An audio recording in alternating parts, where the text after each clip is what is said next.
Sa akin, wala naman sigurong diferensya na ipanood yan para malaman ng tao kung talagang totoo yan o hindi. Kinakailangan dahil para yun ang mag-uugnay kung talagang merong personal relationship. Kung ayaw naman ni Senator De Lima na mag-appear dito sa House of Representatives, so let the people, let the public judge kung talagang totoo yung videotape na yan, yung sex videotape na yan o hindi. Walang lalabaging batas. We are doing this in aid of legislation. Denying that she is the one involved in that sex video. So kung magdi-deny ka, abay, umarap ka rito. At sabihin mo na, hindi ako yan. Di ba? Ngayon, kung ayaw mo mag-deny, let the people judge kung talagang hindi siya yun. I think fair lang naman yun. Di ba? Okay po, Speaker, napanood niyo na po. Sa kanya, yung mga, hindi man ako gwardiya, hindi man rin ako motorcycle, cop. Hindi rin ako convict.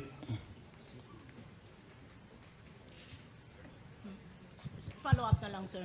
Parang pinapalabas po ni Senator De Lima na plinano nyo lahat ito and you were out to really destroy her and get her out of the Senate.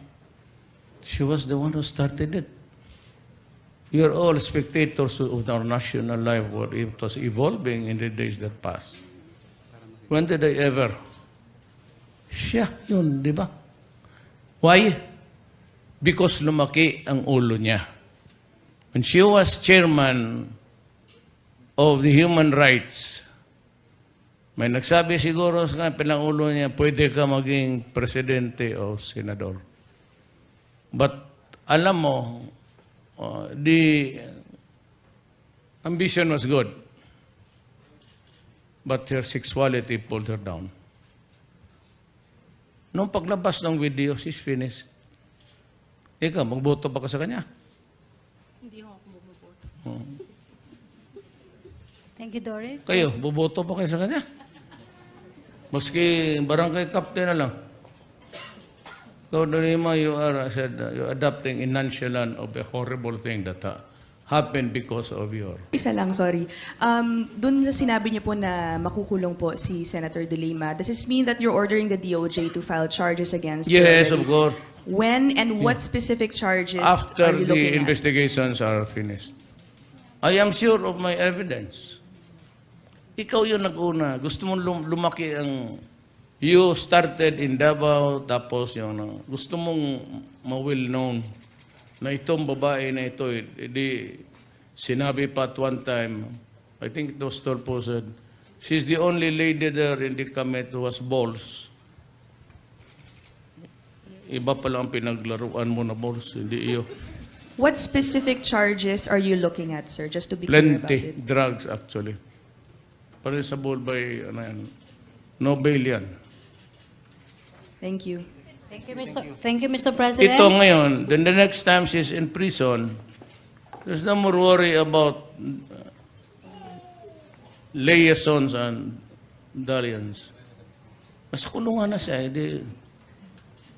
ipagduktong ko na lang yung sa babae pati lalaki. So she will have about how many lovers there if she wants. Grabe talaga ako mag-insulto pag, tangina niya, wala akong ginagawa siya, kadaldal ng daldal niya. Nung eleksyon, gusto mo lang magsikat, karoon ng isyo.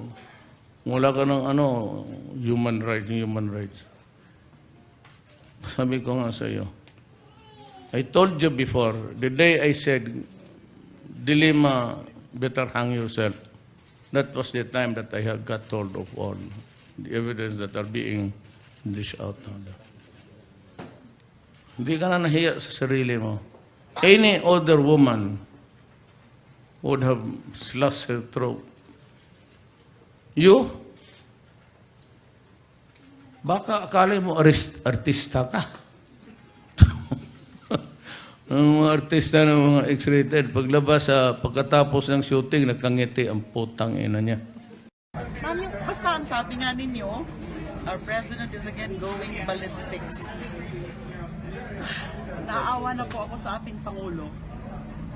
Kaya patawarin na lang po siya ng mahal na Diyos sa kanya mga pinaggagawa. All of a sudden, he's now, for me, he's now the lowest and the vilest man in the country. Sa sobrang kapastusan na po niya.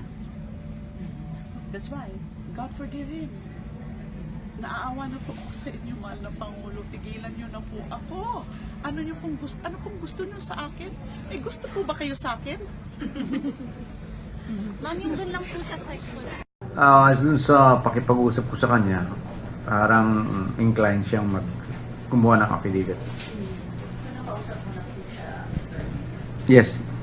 Ano status siya sa... 3 days ago. Ano status siya ngayon? Wala naman, nandun lang siya. But because his name crop up, parang as a matter of course, iniimbestigahan din siya ng unit niya.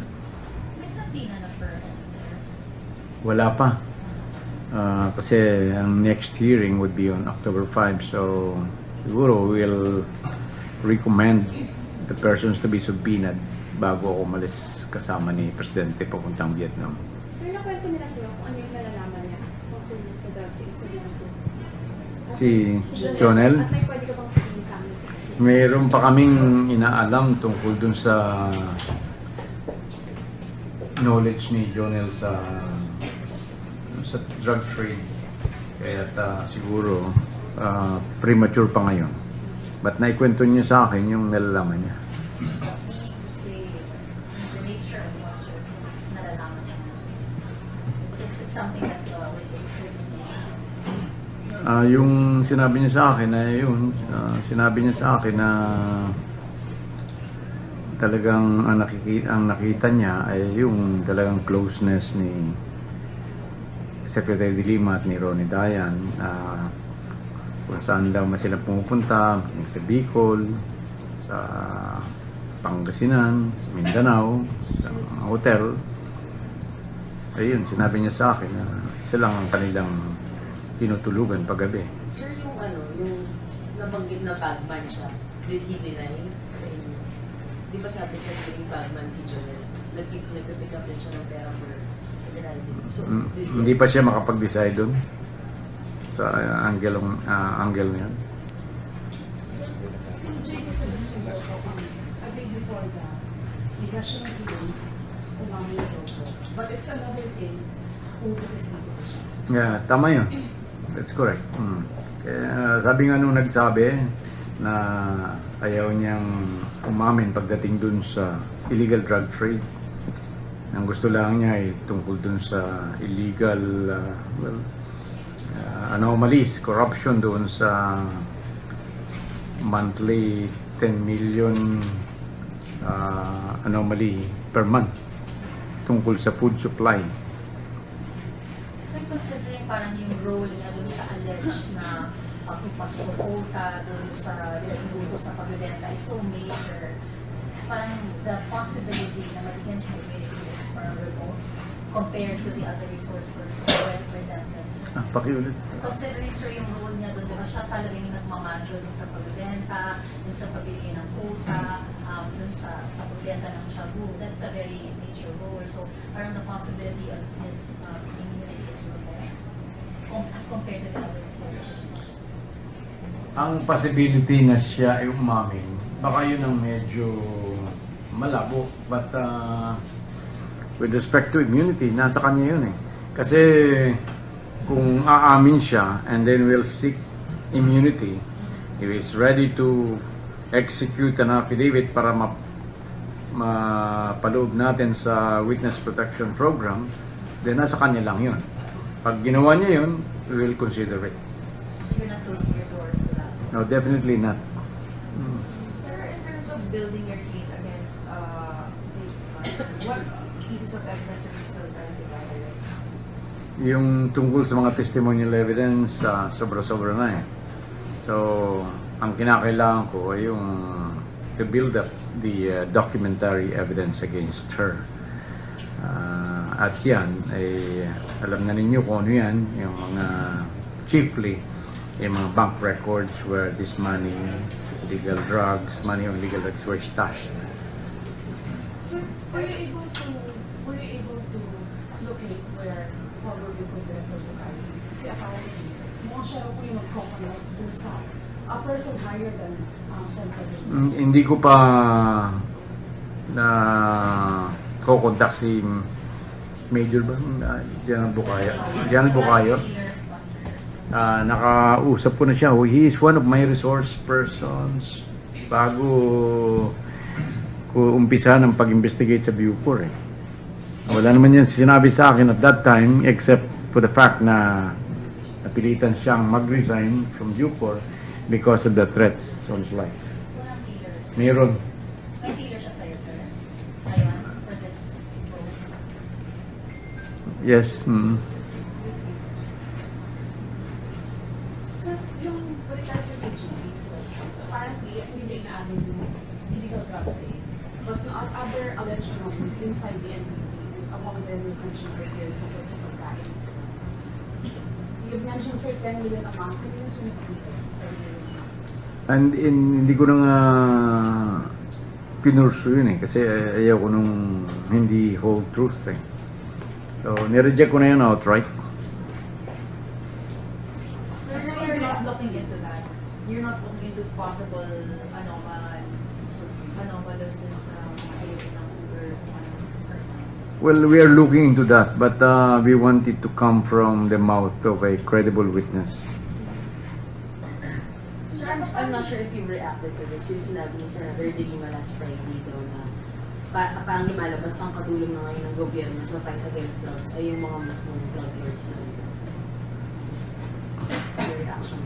Paano magiging katulong yun? Yun ang, gusto nga yung mga witnesses kong i-presenta, yun nga ang gustong matigil na yung drugs na yun Alam mo si Senator De Lima nawawala na. Hindi na maganda yung kanyang mga katuwiran Hindi na niya iniisip, basta siguro because of the so many he was wafted by kung ano-ano mga napakaraming mga akusasyon kaya siguro talagang gulong-gulo na yung isip niya Hindi na tama yung mga justification niya. Napakahina ng kanyang mga katuwiran. So yung possibility na mag-let for example because he figure siya dito sa entire controversy, yung possibility na mag-recommend kayo na mag-arrest mo siyang company there because It's the committee's call The moment that you issue a subpoena, pag invitation lang, walang walang warrant of arrest. But the moment he is issued a subpoena to appear and he ignored it, then the committee could order his arrest. So, clarification lang po dun sa mga bank accounts, yung sa anak ni Diane, sa yung other Batman. Can you give us the exact amount nasa bank accounts? I think hindi pa pwede ngayon Bawal nga confidential pa yan. So, paano magiging strategy po kayo sa business siya? Will no longer be, hindi na siya serving or encourage to testify before the Congress? Sa akin, he is no longer needed insofar as yung congressional investigation is concerned. and you can expect to be one of the respondents Precisely. in the event that you find Precisely. Pag ayaw niya makapag-cooperate, then he could be sure that he would be one of the respondents. So, sir, as far as the DOJ is concerned, right, can you give us, like, for profiling purpose lang, sir? Ano ba talaga, sir, yung parang pinaka-role na nga nitong chief na ito, yung downstream society, and gano'n ba siya ka-powerful, sir, na siya mismo sa loob? Clear naman yan daming nag-testify sila doon talagang yung words ni JB talagang batas na dapat mong sundin.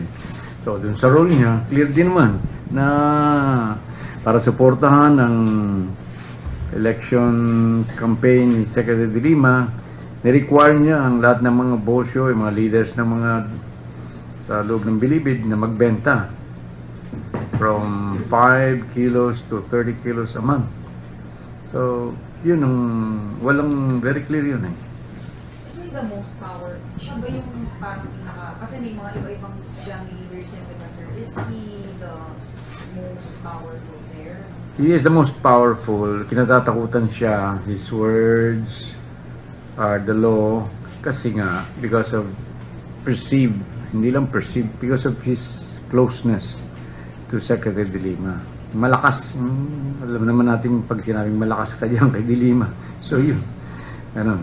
Alam naman natin na kahit outside, pag sinabi kang malakas yan kay Secretary, ganun, malakas yan kay Presidente. So alam natin kung bakit ganun sinasabihan. Malakas. Kaya nare-reflect o nagra-radiate yung power ng tao na parang handler niya dun sa kanya. Secretary, meron mo bang binigay tayo ultimatum sa NBI para tapusin itong investigasyon? Hindi ultimatum. As a matter of fact, ngayon ko pa lang ibibigay itong case na ito.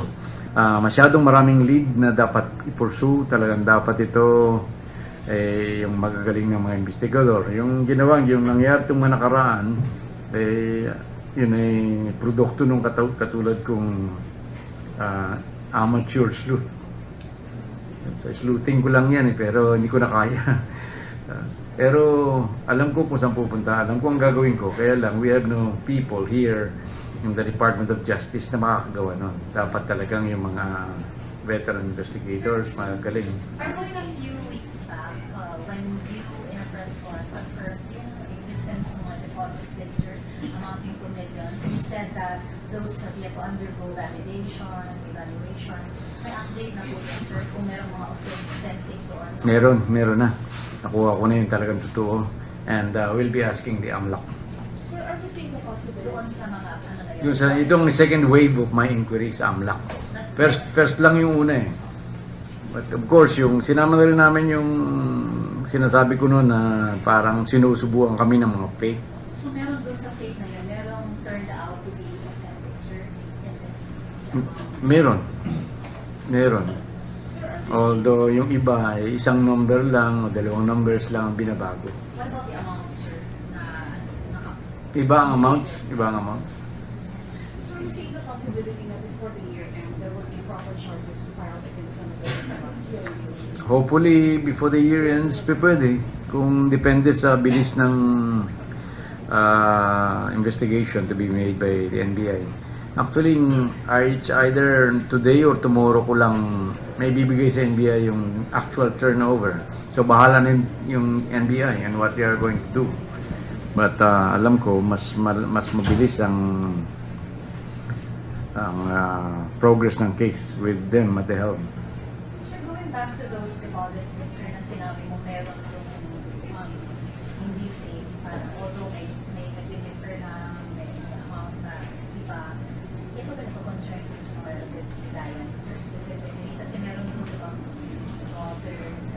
I don't want to be the specifics, pero ang usually, ang nangyaring parang mali ay yung pangalan, not the meron tamang account number.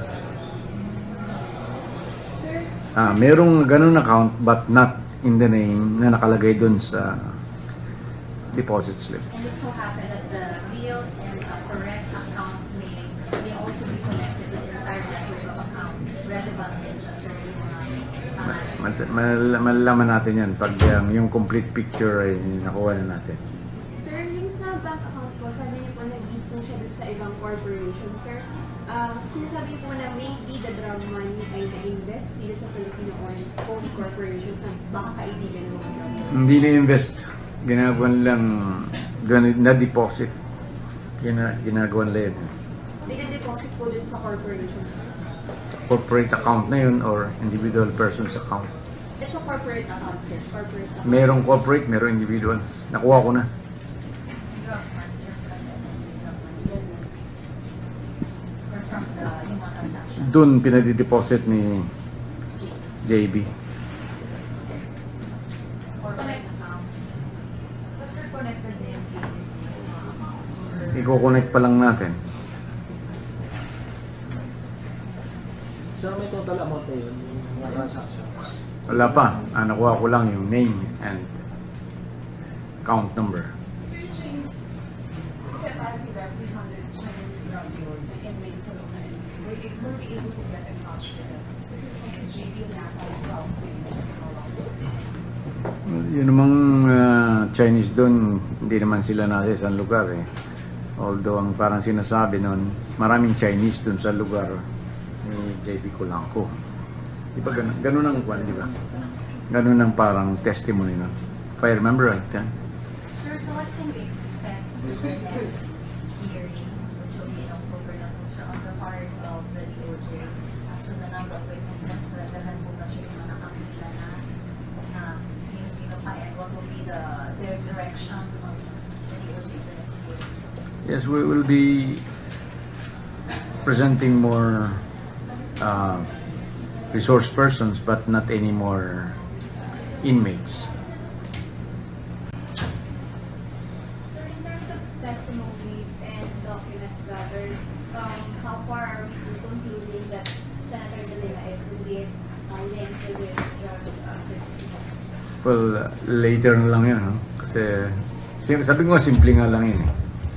Halimbawa, pag yung isang tao na alam na malapit kay Secretary De Lima, nakakitaan mo ng mga talagang malaking mga deposits, for example, hundreds of millions. So alam mo naman na hindi maaari mag-earn ng 100 millions yung taong yun. So circumstantial yan unless mayroong direct deposit later on sa kay Secretary De Lima. So sir, what are the charges that Senator De Lima might be facing in case that he filed any drugs? Violation ng drugs law. Siyempre sa mga Section 5, Section 28. And pwede rin ang revised penal code. Pwedeng pagsabayin yan eh. So criminal and admin, sir, matatanggal ba siya bilang senator? Usually kasi pag nag-file ka sa sandigan o sa ombudsman, dalawa ka agad ang pinafile. One administrative, one criminal. So mas mabilis yung administrative. Meron ka agadong ruling whether you will be removed from your position. So pag ganun ang nangyari, then you will be removed from her being a senator. Katulad nung, huwag na tayong lumayo, dito sa hinahawakan namin before, kay General Nepeñas. Pinahilan siya ng ombudsman ng criminal and administrative. Yung administrative tapos na. Pinatatanggal na sa trabaho. Sir, pwede din ang sitting senator, sir, ma-unseat through administrative proceedings before the close? I believe so. Sir, clarify lang something you said yata earlier sa message mo, sir. Pagkaka-random drug test ba, sir, for DOJ ito? Matagal na naming kwan yun eh. Bago po man yung mga random test ng ibang mga agencies, ibang departments, matagal na namin plinano yun eh. But because of the lack of undersecretary during that time, hindi na implement. Ngayon lang may USEC na ako, so i-implement na namin. Sir, employees lang. Sino pa po? DOJ employees. Prosecutors, The attached agencies. sa dito lang muna. Sir, going back to the resource persons, sir, anong mga resource persons, sir, for the next hearing? We'll try to get security personnel assigned to Secretary De Lima. Ayun na natin. Aside from Janelle, sir? Aside from Janelle, yes. So. Sino ba, sir? Security, sino ba, sir, yung mga kailangan? Actually, ngayon lang namin i-finalize eh. Kasi si Director Geran came from abroad. Ngayon lang siya he will be joining us after lunch. Gagawin na namin yung i-recommend namin ho to subpoena. Kung meron kayong alam na address ni Dayan, susubpoena natin siya. Sir, pero nag-check na sa immigration kung nandito pa siya. Sa immigration, nag-check kung nandito pa si Daniel. May HDO pa, sir. Kasi wala namang kaso pa sa kanya eh. May mga taga-immigration dito, tingnan natin kung nakalis na sila. Hindi mo siya lagi sa lookout. Pwedeng lookout. Pwede yun. Dayan lang, sir, or other witnesses. No, yung other witnesses, si Ronnie Dayan, kung sino pa yung tatago. Pilitin ko rin mapir itong si Juan, si Jonathan Caranto. Yun yung nasa matrix ni President na nagsabi na 6 na beses siyang inutusan ni Secretary de Lima para mag-deposit ng 40, 20, 60,000 pesos sa account ni Dayan. Pero tinanggi niya yung mga fake na accounts na yun. Hindi raw pumapasok sa kanya. Sir, yung mga security na inaharap, may alam sa drug trade o din lang sa relationship allegedly sa criminal? Both. So going back to Caranto, despite the fact, sir, na yung pag-execute niya ng affidavit, sinabi lang yung limitation ng process niya, bakit po magiging material to present? Meron kayo ibang info na nakuha pa, sir, about Caranto? Wala, yun lang. Material yun in the sense na that will establish the relationship between Dayan and De Lima. Sir, yung kay Taranto, sir, part ba ng binigay niya ng AMLAC yung sa account niya? Kasi verify siya sa video, may existing yung account pero ng AMLAC. No comment. Bawal. So dito sa, nagkakaroon kasi ng guessing dito sa high-level every official, how close is that official to this drug? Ano yung kinalaman nito? Tanong mo si Secretary de Lima, siya ang nagsabi nun. Hindi ko, wala naman nagbabanggit na pangalan lang ay level LP official, siya nagbanggit nun. Kinakailangan niya kasi. Wala kayong inibig? Well, hindi. Sa pag-imbestiga namin, maaaring pumunta doon. But definitely, sabi ko ganyan, very raw. I'm not mentioning any names. Siya ang nag-mention kasi gusto niya may kakampi siya. Gusto niya maging kampi si President Pinoy.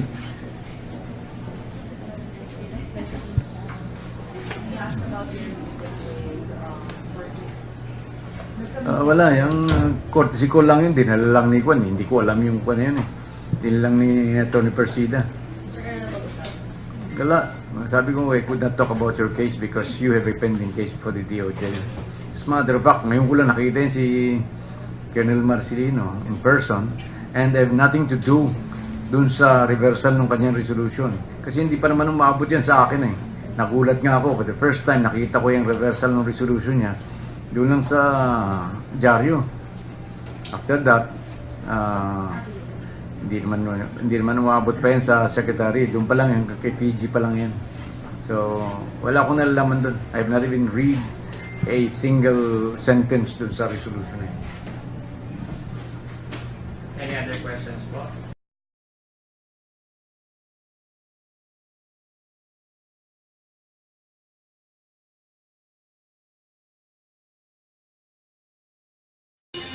Nasa kamay na ng Department of Justice ang ulat ng Anti-Money Laundering Council o AMLAC hinggil sa mga bank account na iniuugnay kay Senadora Laila de Lima na naglalaman umano ng pera mula sa kalakalan ng iligal na droga sa New Bilibid Prison. Ayon sa DOJ, kinokonsidera nilang ipa-freeze ang mga naturang bank account dahil maaari umano itong magamit bilang ebidensya laban kay de Lima. Samantala, itinanggi ni DOJ Secretary Vitaliano Aguirre II na pinwersa nila si Lieutenant Colonel Ferdinand Marcelino na magsalita laban sa Senadora. Narito ang ulat. Hawak na ng Department of Justice o DOJ at ng National Bureau of Investigation o NBI ang report ng Anti-Money Laundering Council o AMLAC ukol sa mga bank account na di umano'y pinaglagyan ng pera ni Senadora Laila de Lima mula sa kalakalan ng iligal na droga sa loob ng New Bilibid Prison. Ayon kay Justice Secretary Vitaliano Aguirre II, aabot sa 20 bank account ang nakapangalan sa mga individual na malapit umano kay de Lima ang binuksan ng AMLAC. Marami pa raw bank account ang sunod na patitingnan nila sa AMLAC. Makikita mo lang doon yung, halimbawa, the name of an individual or the account name, ito ang mga transactions doon sa account name na yun or sa account ng individual na yun. Halimbawa, sinasabi doon, mayroong deposit amounting to almost 500 million. Yan ang maaaring nakalagay doon. At saka ilang beses na nagtransaksyon, ilang beses nagdeposit. Kinokonsidera ngayon ng DOJ na ipa-freeze ang mga bank account. Ani Aguirre, magagamit ang mga ito bilang ebidensya laban kay De Lima tulad ng testimonya ng mga tumestigong high-profile inmates sa nakaraang pagdinig ng Kamara sa kanilang paghahain ng kaso na pangungunahan na ng NBI. Itinanggi naman ni De Lima na may mga dummy account siya. Samantala, sinisika pa rin ng DOJ na makuwang witness ang inmate na si JB Sebastian. Pinabulaanan naman ni Aguirre na pinuwersa nito si Lieutenant Colonel Ferdinand Marcelino para magsalita laban kay De Lima. Sinabi na rin ni Marcelino na hindi siya pinilit para gawin ito. Naghain sa Manila Regional Trial Court Branch 17 si Marcelino kasama si Public Attorney's Office Chief Attorney Persida Acosta ng mosyon para suspendihin ang arrest warrant at ibasura ang binuhay na drug case laban sa kanya. Dito tinanong siya ng media kung tetestigo nga ba siya laban kay De Lima at ito ang kanyang isinagot. I will tell the truth kung saan man forum ako iharap.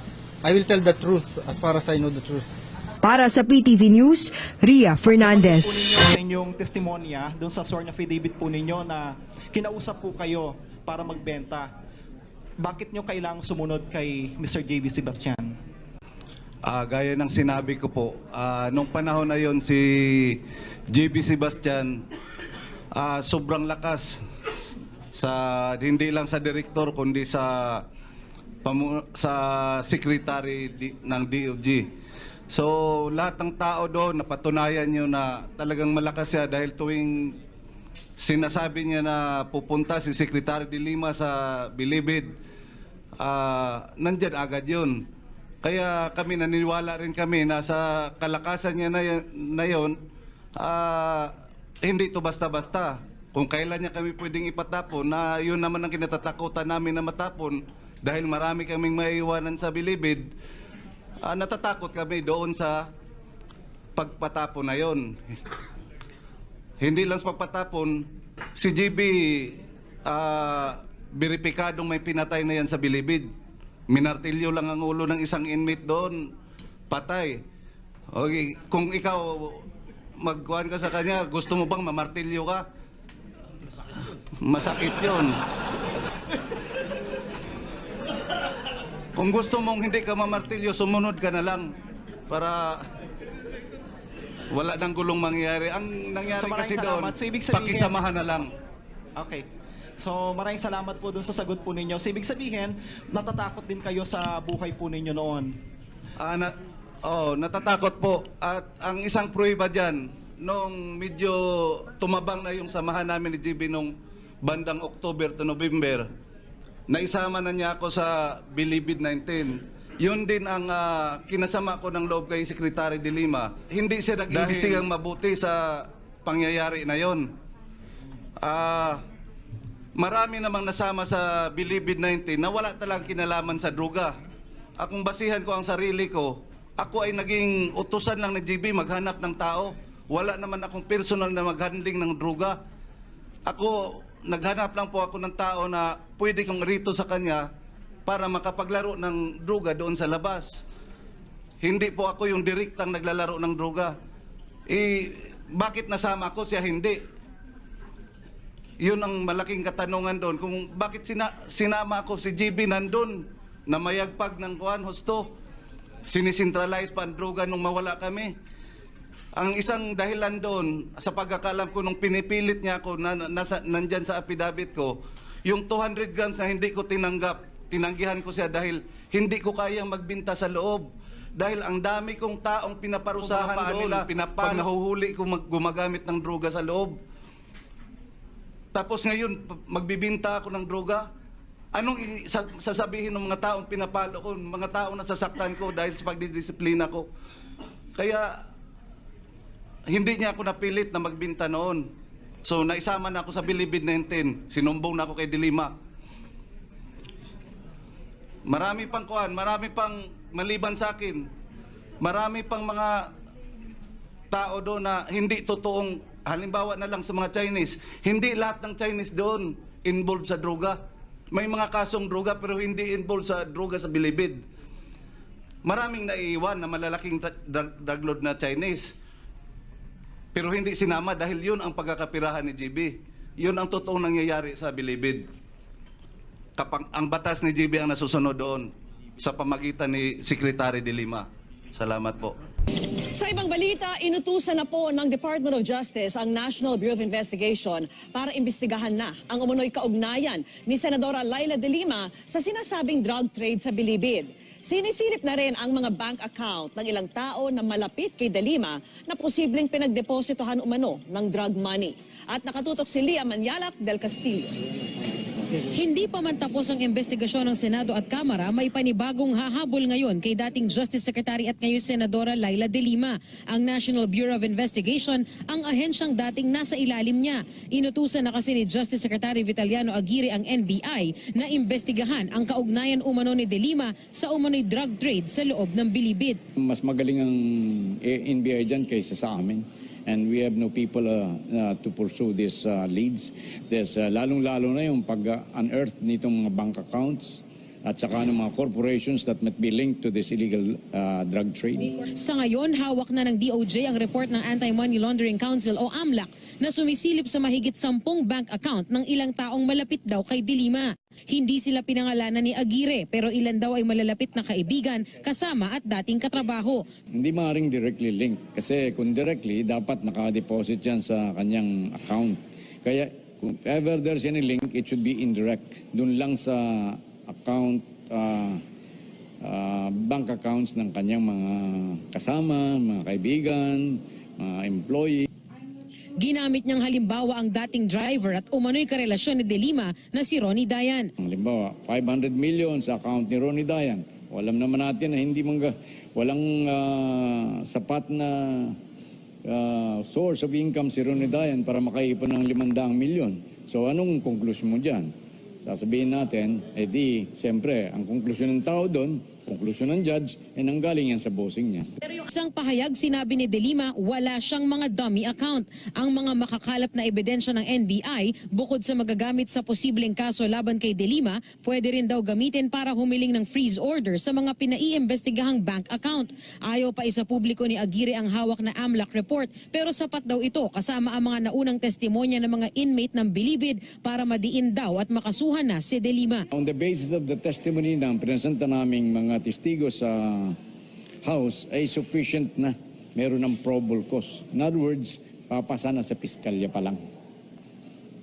Pero hindi lang daw kay de Lima nagtatapos ang koneksyon sa umano'y transaksyon ng illegal na droga sa loob ng New Bilibid prisons. Sa impormasyong nakuha ni Aguirre, lumalabas na may ilang korporasyon pa raw na tila dawit din dito. Makikita mo yung link na yan kung yung mga isang corporation ay yung mga kanilang mga incorporators or stockholders ay lumalabas tong pangalan ito, ay ito, kaibigan pala ito ganun.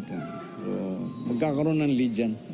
Sabi rin ni Aguirre, maging ang itinuturong kasabwat di umano ni de Lima na ang big-time Bilibid inmate na si JB Sebastian, posibleng lumutang na rin. Tatanungin namin si JB Sebastian kung papayag siyang pumunta dun sa house.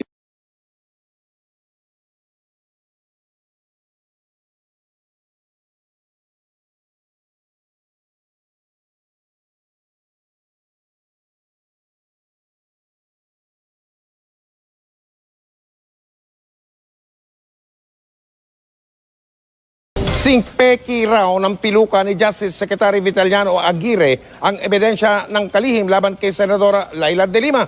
Ang hamon ng Senadora, kung totoong sa kanya nga yung mga bank account na inuugnay sa kanya pangalan, bakit hindi raw yan ipapigil o ipafreeze ni Aguirre? Yan ang tinutukan ni Ivan Mayrina. Sa isang pahayag, sinabi ni Senadora Laila de Lima, peke raw ang mga sinasabing ebidensya nag-uugnay sa kanya sa droga.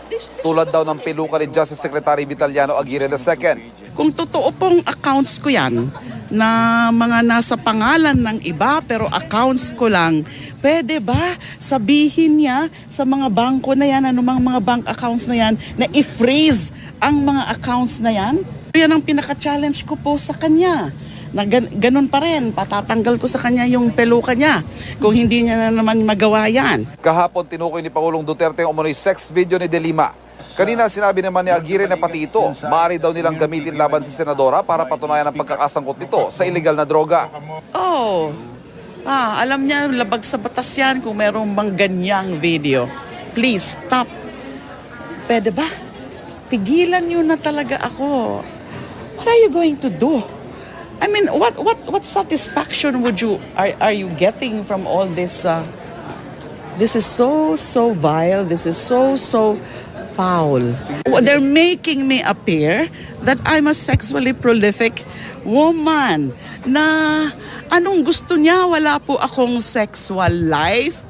Yun ba ang kanyang but I totally deny that insinuation that there is something between me. Bakit na-access ba nila si Mr. Ronnie Dayan? I have no communication with him anymore. They're appealing to him too. I don't know. They should look for him if they want to. May mga pahiwatig rin sa kanila ni Bilibid inmate JB Sebastian, bunsod ng kwento sa congressional investigation na dumadalaw umano si De Lima sa kubol nito sa Bilibid. Pero itinanggi ito ni De Lima. They're making me appear as if I'm a sex worker, a paid sex worker. Na imagine yung insinuations nila, yun ata yung kwento ng yung witness nilang sino yun? Si Magleo. Na pumupunta ako. I was frequenting the kubol of JB Sebastian. That is a big lie. Staying there for several hours. Itinanggi rin ni De Lima ang akusasyon ni Aguirre na hindi niya dineklara ang kabuang 300 million pesos na cash na na-recover daw sa December 2014 raid sa loob ng Bilibid. 1.6 million pesos na cash lang daw kasi ang idineklara ni De Lima noon. Fantastic. Tanungin nyo na lang lahat ng mga agencies involved in the operations kung totoo yan. Wala pong ganon. Alam daw ni De Lima na maraming nakapaligid kay Pangulong Duterte na galit sa kanya. Ayaw niyang pangalanan kung sino-sino mga ito. Pero mga ito raw ang nanunulsol sa Pangulo. Apela ni De Lima, tigilan na siya. I'm not the one being destroyed here. He's the one destroying himself dahil nga masyado na siyang bumababa. Hindi naman nagpatinag si Justice Secretary Vitaliano Aguirre sa hamon ni Senadora Laila de Lima. Ang balik ni Aguirre, pwede raw gamiting ebidensya sa korte ang umunoy sex video ng senadora. Agot si Justice Secretary Vitaliano Aguirre II sa patutsada ni Senadora Laila de Lima sa peke raw nitong buhok tulad daw ng mga ebidensya at testigo na hawak ng DOJ laban sa senador. Ngayon, ano mapuprueba niya doon na magiging dalawang video na lang? Alam mo, Senator, Secretary de Lima, alam mo yan eh. He who alleges must prove. Ina-allege mong fake yung aming mga witness. Nasaan ang proof mo? Nothing. Nada. Silts. Zero. Sabi ni Aguirre, malakas daw ang ebidensya laban kay De Lima. Kasama na riyan ang mga umano'y sex video daw ng senadora kasama ang bodyguard driver nito na si Ronnie Dayan, ang sinasabing isa raw sa bagman ni De Lima. Malaki ang significance.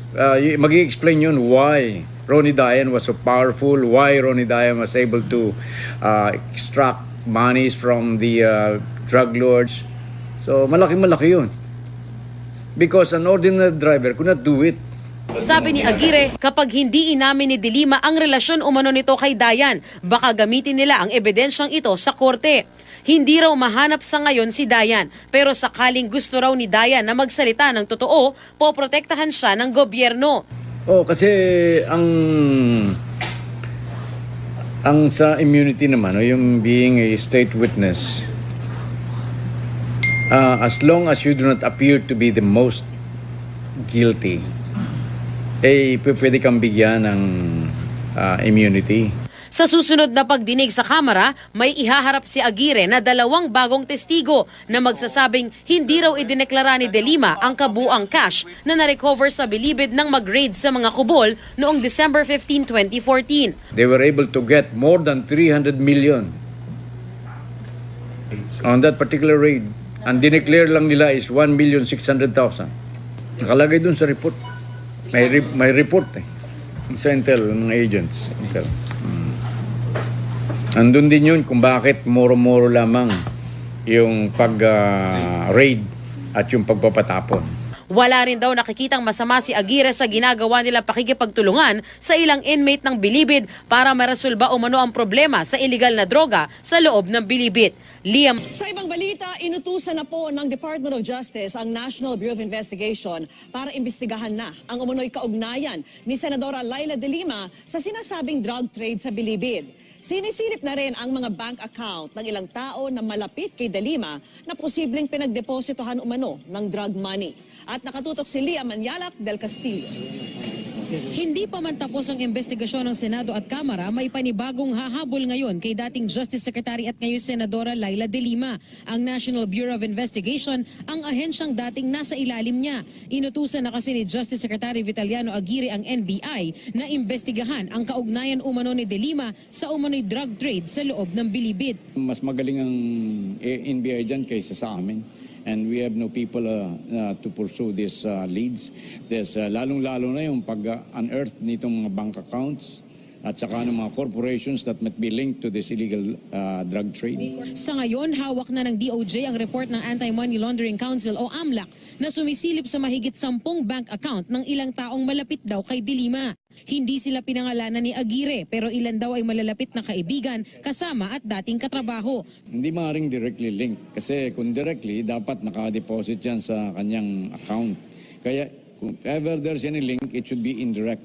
Doon lang sa account,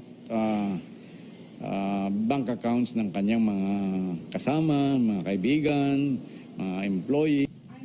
Ginamit niyang halimbawa ang dating driver at umano'y karelasyon ni de Lima na si Ronnie Dayan. Halimbawa, 500 million sa account ni Ronnie Dayan. Alam naman natin na walang sapat na source of income si Ronnie Dayan para makaipon ng 500 milyon. So anong konklusyon mo dyan? Sasabihin natin, siyempre, ang konklusyon ng tao doon, konklusyon ng judge, nanggaling yan sa bossing niya. Pero yung isang pahayag, sinabi ni de Lima, wala siyang mga dummy account. Ang mga makakalap na ebidensya ng NBI, bukod sa magagamit sa posibleng kaso laban kay de Lima, pwede rin daw gamitin para humiling ng freeze order sa mga pinaiimbestigahang bank account. Ayaw pa isa publiko ni Aguirre ang hawak na AMLAC report, pero sapat daw ito kasama ang mga naunang testimonya ng mga inmate ng Bilibid para madiin daw at makasuhan na si de Lima. On the basis of the testimony ng presenta naming mga testigo sa House ay sufficient na meron ng probable cause. In other words, papasa na sa piskalya pa lang. Pero hindi lang daw kay de Lima nagtatapos ang koneksyon sa umano'y transaksyon ng illegal na droga sa loob ng New Bilibid prisons. Sa impormasyong nakuha ni Aguirre, lumalabas na may ilang korporasyon pa raw na tila dawit din dito. Makikita mo yung link na yan kung yung mga isang corporation ay yung mga kanilang mga incorporators or stockholders ay lumalabas tong pangalan ito, ay ito, kaibigan pala itong ganun. So, magkakaroon ng lead dyan. Sabi rin ni Aguirre, maging ang itinuturong kasabwat di umano ni de Lima na ang big-time Bilibid inmate na si JB Sebastian, posibleng lumutang na rin. Tatanungin namin si JB Sebastian kung papayag siyang pumunta dun sa house.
Hindi raw taga-kubra ng pera kundi government asset ang presong si JB Sebastian. Yan po ang giit ni Senadora Laila de Lima. Aniya, si Sebastian ang nagbigay ng impormasyon sa gobyerno tungkol sa operasyon ng droga sa Bilibid. Nangamba raw si Sebastian sa kanyang buhay noon kaya hindi siya isinama sa Bilibid 19 o grupo ng high-profile inmates na inilipat sa kulungan sa NBI. Itinanggi rin ni De Lima na madalas siyang bumisita sa kubol nito. Pero hindi raw siya magugulat kung tumestigo rin laban sa kanya si Sebastian dahil sa panggigipit umano ng Administrasyong Duterte. Duda naman si Senador Ping Lacson sa pagiging government asset umano ni Sebastian. Kung totoo raw ito, dapat ay isinama siya sa Oplan Galugad para hindi siya makompromiso bilang source. Lalo lang daw pinagdudahan si Sebastian dahil sa hindi pagsama sa kanya sa raid. The reason why I'm saying that he is an asset is because to dispel yung mga haka-haka na naman, yung mga malicious insinuations na the reason why hindi na muna siya sinama dun sa Believe It 19 is because favored, protektado, and then lalo na yung insinuation na yan na siya ang kumukolekta ng pera para sa akin or what. Let him address that. Kung meron ka asset sa loob, isasama ko sa radio para hindi mahalata. Pero kung asset mo, para bang sunog na iniwan mo siya doon, siya lang yung naiwang privilege. So, it defies yung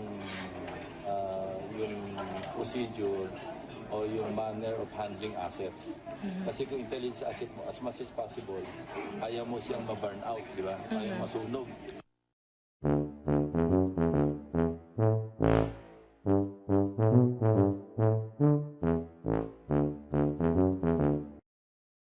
Things muna on the specific allegations or accusations being mouthed by these witnesses. But at this point, meron lang akong ilang-ilang punto lang na which I think deserve immediate response. Not yung mga, mga so-called witnesses, the convicts, whoever else, former an NBI official, etc. Kundi yung punto lang na rinaise niya General Magalong. But before that, medyo break lang tayo ng konti. I just remembered. I told you, media, that I've been receiving a lot of harassing, intimidating texts from this number. Kasi ito ang numero that the committee had so recklessly allowed to be publicly disclosed in the course of the inquiry the other day. I told you about it. I issued a statement in respect to that. Tuloy, hindi ko na magamit itong numero na to. Halos wala nang pumapasok na mga legitimate na mga text. Puro na lang mga pambabastos. Puro na lang mga pananakot. And even calls, non-stop. Although halos wala naman akong sinasagot kasi kapag hindi ko naman kilala ang numero, hindi ko talaga sinasagot. Pero the fact na non-stop, lalo na nung isang gabi, I'm sure galing talaga sa mga kampo na yan. I mean, these are, by the nature of the text, by the nature of the messages, this could only come from these trawlers and from the Duterte fanatics. Random lang although baka maano tayo dito, masensor kung sasabihin ko talaga sa inyo kung ano ang mga laman nito. So I'll just choose the rather less offensive. Ito nga. Obscene nga itong una ko kaagad nakita. Pakita ko na lang sa'yo para i-share. Birthday naman.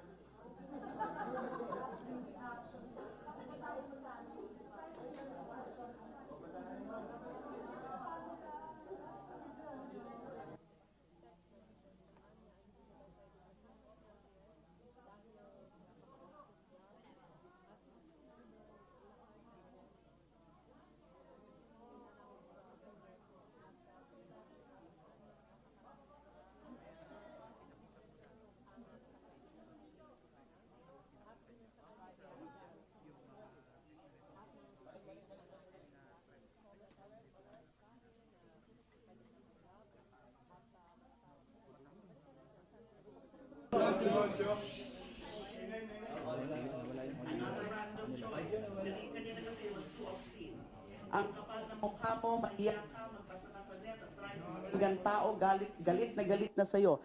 Cuddler, immoral, pangit. Okay?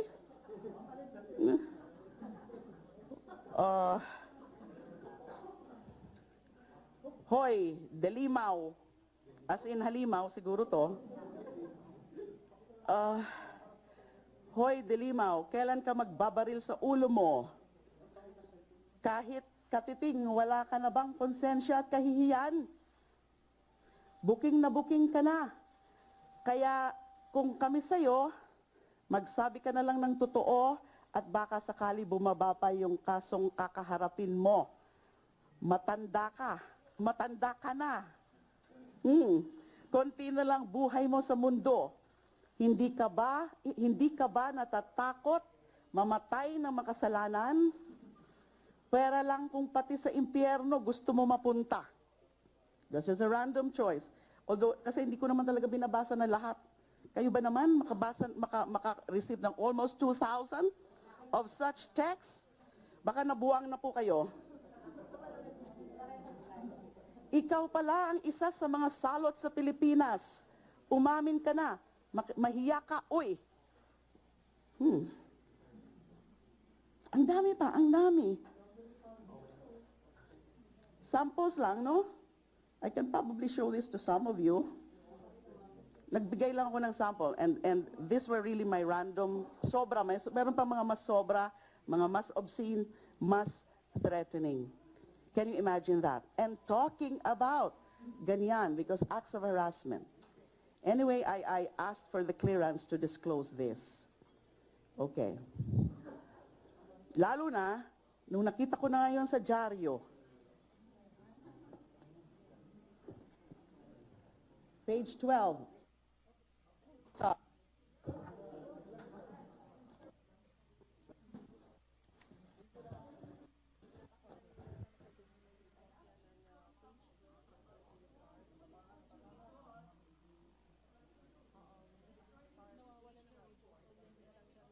Other papers. Ito lang kasi nakita ko ngayon. DOJ reversed ruling on Marcelino drug case. Bakit ko sinasabi ito? Bakit ko ito pino-point out?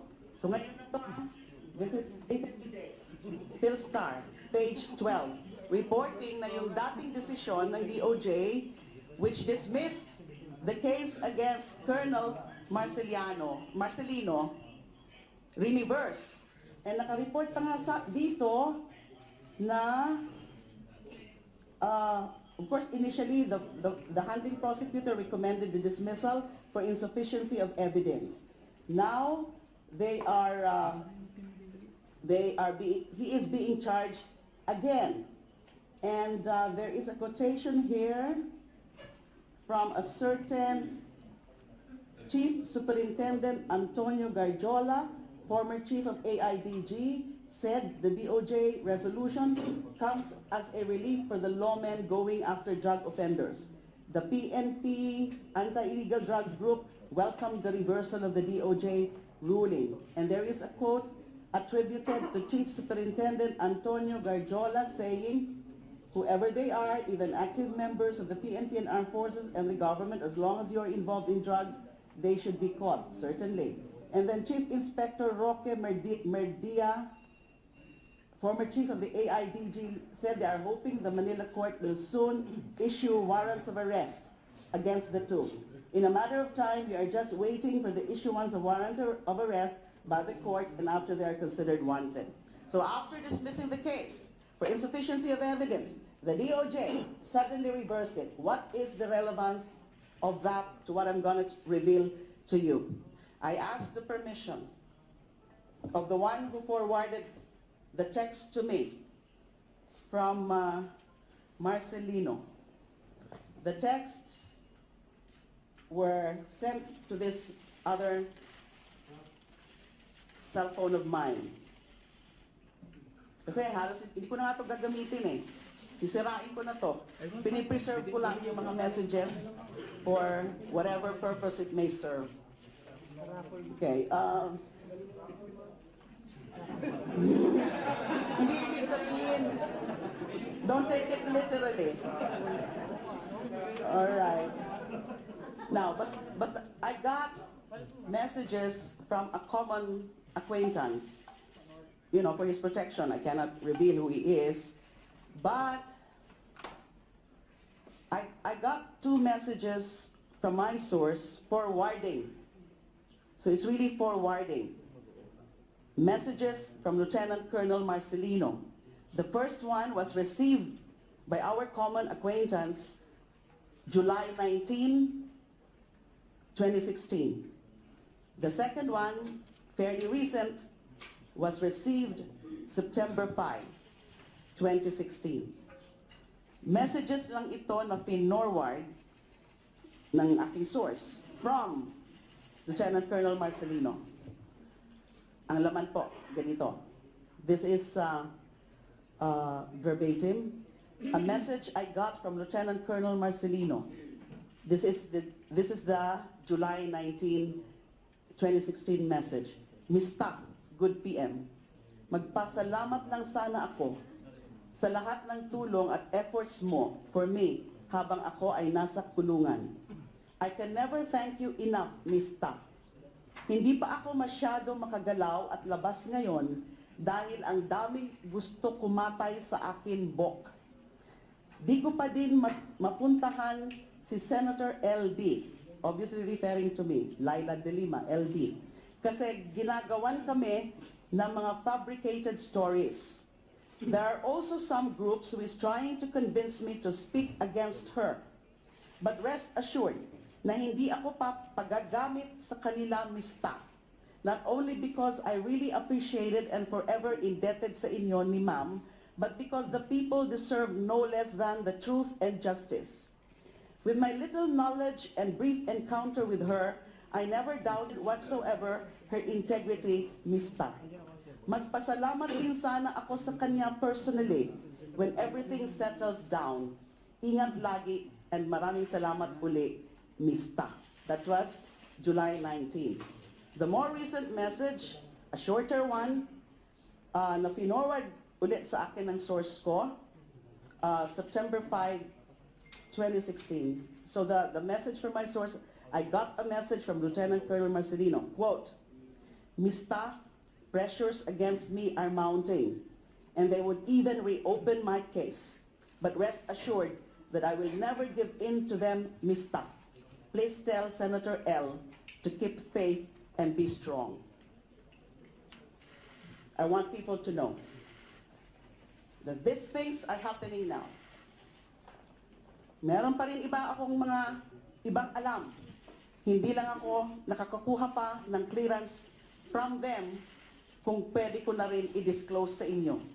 Through our common acquaintance kanina, nung nabasa ko nga po itong media report na ito, when I woke up this morning, na-reverse na yung kaso against Colonel Marcelino, I immediately texted our common acquaintance and asked him, can I seek the permission of Colonel Marcelino to disclose what he texted to me, or what he forwarded through you to me? Messages. And sumagot naman yung common acquaintance namin na pwede daw. Although out of reach by anyone ngayon siya, apparently because siguro nalaman na niya to, na mag-i-issue na sila ng warrants of arrest, he is secretly, privately communicating with me po.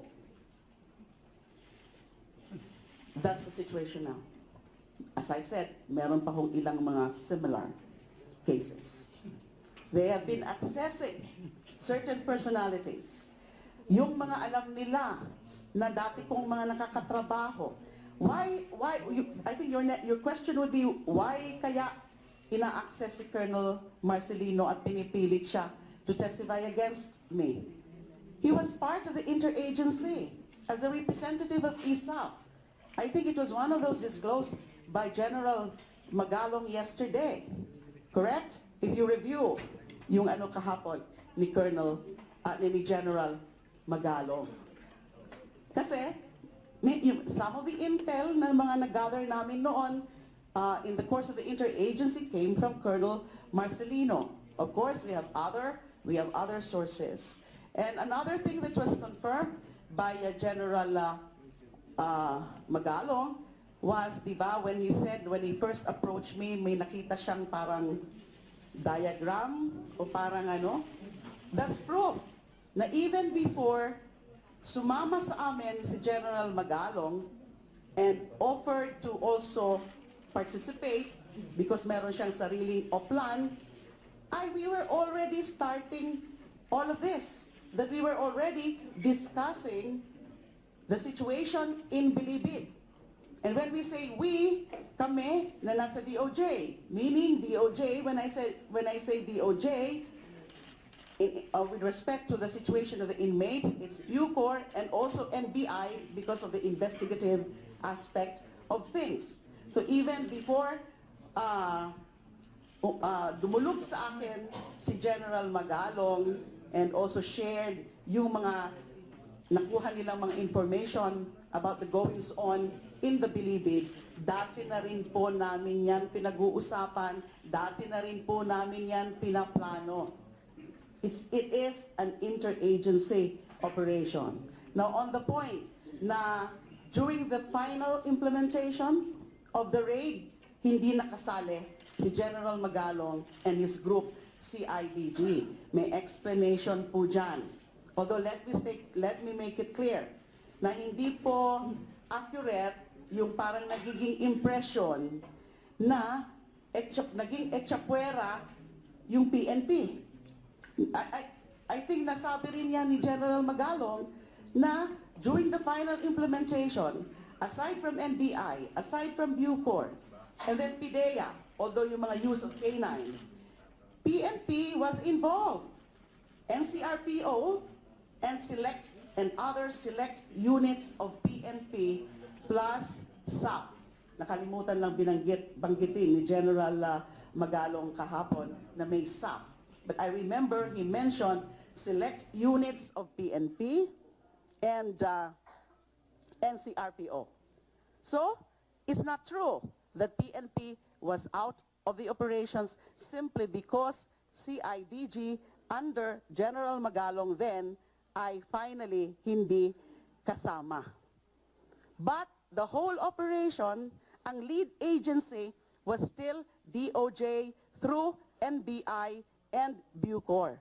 And that is one of the reasons kung bakit ultimately hindi ko ma-adopt yung pinopropose ni General Magalong na oplan na, you know, he said something about volunteering to be ground commander. I could not do that, especially when I discussed it already with kina Villasanta and also Bukayo. Na since this Bucor is under DOJ, kailangan ang lead is really DOJ through Bucor and NBI. So kung ang magli-lead is TNP, hindi po naging acceptable yan kina General Bukayo. Yung pong sinasabi ni General Magalong na one time he was approached by Villasanta and Bukayo na ayaw, wag niyong ituloy ang raid and then can you arrange a meeting with, I'm not very sure about that. I don't know that. In the first place, I doubt about that. Pwede bang i-arrange to meet with SOJ? Why would he? I mean, he can meet me, he can talk to me anytime. And we did talk, we did meet many times because he was the Bucor director. So why all of a sudden he would say, i-schedule mo nga ako, he could very well go directly to me. So I'm not sure about that statement of General Magalong, much less yung sinasabi niya na kinausap siya at sasabihin na wag na lang mag-raid. Because in the final implementation of the raid, nandun siyempre yung Bucor component. Although the real lead unit in the entire raid was NBI, as personally led or supervised by me. So that is the That is what I can remember. Yes.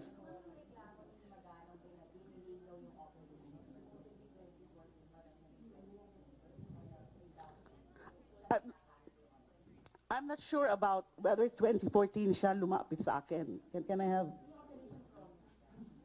part one?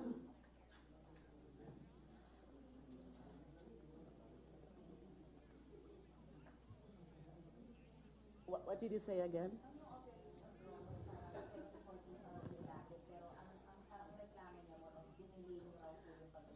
I'm not sure about the date. I don't think it's 2014 that he first approached me. I think 2015 na yon. I don't know, I may be wrong also. I think 2015 na yon. Although by that time, nagsisimula na rin po yung mga discussions ko with Bucor and NBI. So yung lumapit siya sa akin, I don't quite remember that anymore. Yes, there may have been delay. It's because nga, when I discussed this, took that matter with Villasanta and with Bucayo, and in fact, in some of those instances, present then si former Director Mendez for NBI, ay ganun ang sinasabi nila, ma'am, hindi ho pwede na PNP ang maging lead because this is Bucor, which is under DOJ. And I could sense that there was dynamics within and among these police officials. Remember, General Bucayo used to be a PNP official also. They had some issues with General Magalong, personality-related issues. Natatandaan ko po yon. But the real reason why nakumbinsi po ako na in the final implementation, support na lang sila and lead should be DOJ, NBI, Bucor, is because of that. That Bucor is under DOJ. Pero again, kasama pa rin ho namin yung PNP nung nag-implement. Kasi nandun nga yung NCRPO, certain other units, and SAF. Meron pa ngang mga snipers from SAF. So they were involved as support. Yes.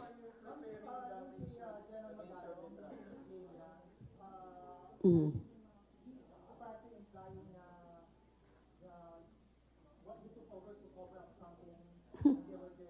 That's why I decided to speak to you now.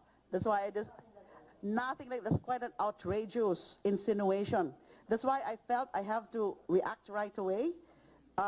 Hindi ko na yan isasama dun sa sinasabi ko sa inyong, I'll just explain later. I had to react because what I've been reading and hearing, there are very unfair, unfounded insinuations. Na may insinuations na, what? Ano yun? Pakitang tao na lang yon o hausyaw na lang yon or what? Dahil may tinatago. General Magalong himself, remember, admitted that it was a very successful raid. And I can tell you that. It was a very successful raid at walang mga ganyan na mga theories. Yes. Yes.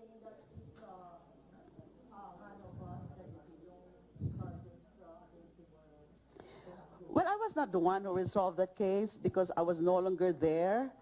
But hindi ako nagulat nung dinismiss nila yung case due to insufficiency of evidence, especially that the handling prosecutor of that case, the original handling prosecutor, who na nakasabi rin dito sa PhilStar item, who recommended the dismissal of the case for insufficiency of evidence, the senior deputy state prosecutor Theodore Villanueva.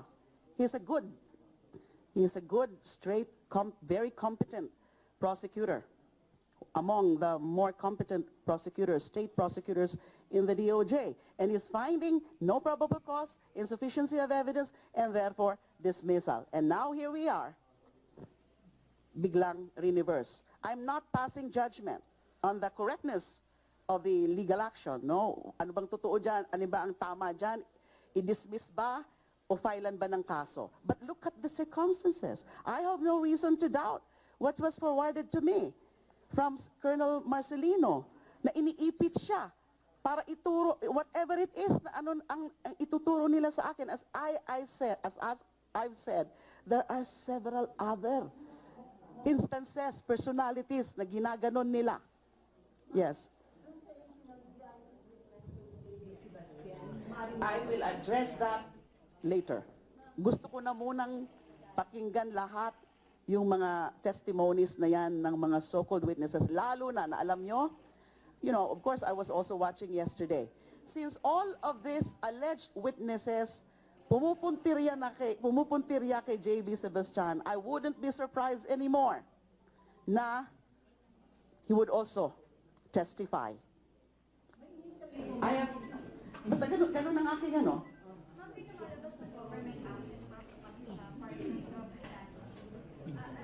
Yes. Yes. I cannot elaborate on that. That's why my advice to the House Committee, if they are willing to take that advice, but I think they invited also sila Villasanta, Bukayo. Yes, I would urge them to invite them. Although I would not know kung how, you know, yung pagdi-disclose nila ng mga operational details. Would they go? Because these are operational details. Sila talaga yung mga nagsusupply sa akin din ng mga information to guide me on whether or not to proceed with the raid. Diba? So, sila yung nakakaalam, yung mga sources. Sila ang mga kinonsulta ko kung sino-sino yung mga ililipat. Kasi mga confirmed based on intel sources na mga may ano sa droga. So I would not want to further touch on that because as I said, I would want muna to hear out all of these so-called witnesses. The reason why I'm saying that he is an asset is because to dispel yung mga haka-haka na naman, yung mga malicious insinuations na the reason why hindi na muna siya sinama dun sa Believe It 19 is because favored, protektado, and then lalo na yung insinuation na yan na siya ang kumukolekta ng pera para sa akin, or what. Let him address that. If he wants to testify, let him address that. But and para lang to dispel that insinuation na kaya ganon, hindi siya kaagad transfer is because kakontsaba namin or what, you know, yun.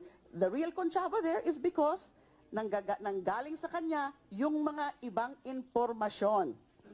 And the Believe It 19, alam siguro nila yan. Baka patayin. But eventually, nung linipat na sila sa Believe It 14, I was still being advised na wag na muna talaga siyang isama because of that. But sabi ko, no, we should include him. Kasi nagiging issue. May mga naririnig ako ng mga kung ano-ano. Diba? So we have to include him dyan sa Believe It 19. So eventually, I mean sa Building 14. So eventually, linipat siya, especially during the time of Rainier Cruz, General Rainier Cruz.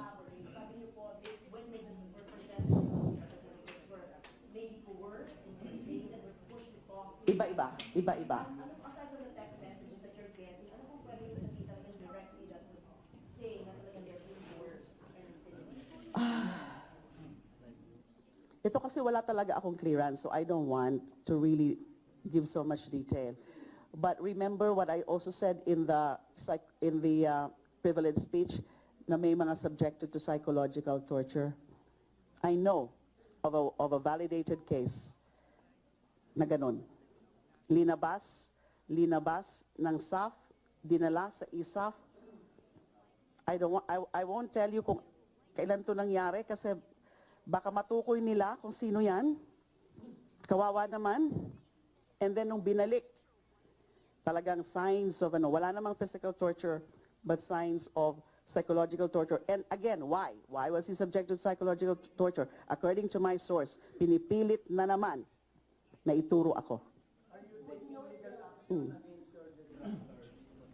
Yeah, I'm contemplating on this. In fact, sa dami kasi ng mga nangyayari ngayon, And then, itong ginagawa sa akin na panggigipit, araw-araw, tumitindi yung paggigipit sa akin, I hardly have time and energy anymore to be thinking about myself and to be thinking about my next moves. But certainly, I'm mulling over several legal actions. Unang-una, writ of amparo, habeas data. I'm now a subject of persecution, and I'm no longer safe. I don't feel safe. The truth is, I'm not safe. Can I rely on the regular authorities in government? Can I rely now on PNP for my security? Can I rely now on NBI as my security? I mean, I'm referring to the institutions themselves. Can I rely on the AFP, again, as an institution, to give me security? Alam niyo po siguro sagot dyan. So what is my choice? They're violating my rights. Right to security. Right to privacy.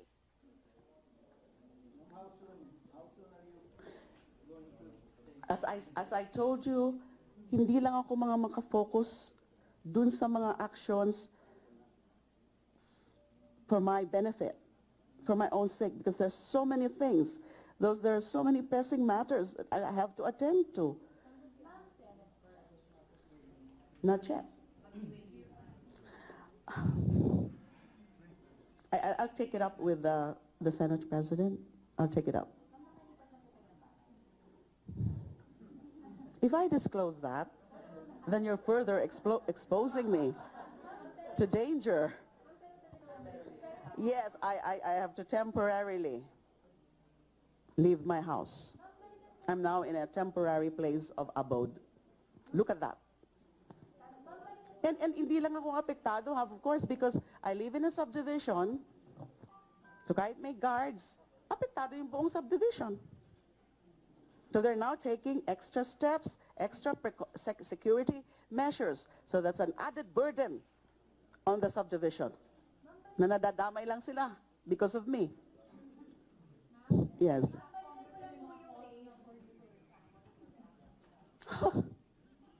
Should I? Ako ang ginigipit nila sa mga walang katuturan ng mga akusasyon nila, and then ako ang magre-resign. I don't want to speak further. Baka kung ano pang mga masabi ko, lalo magagalit ng mga yan. Yes.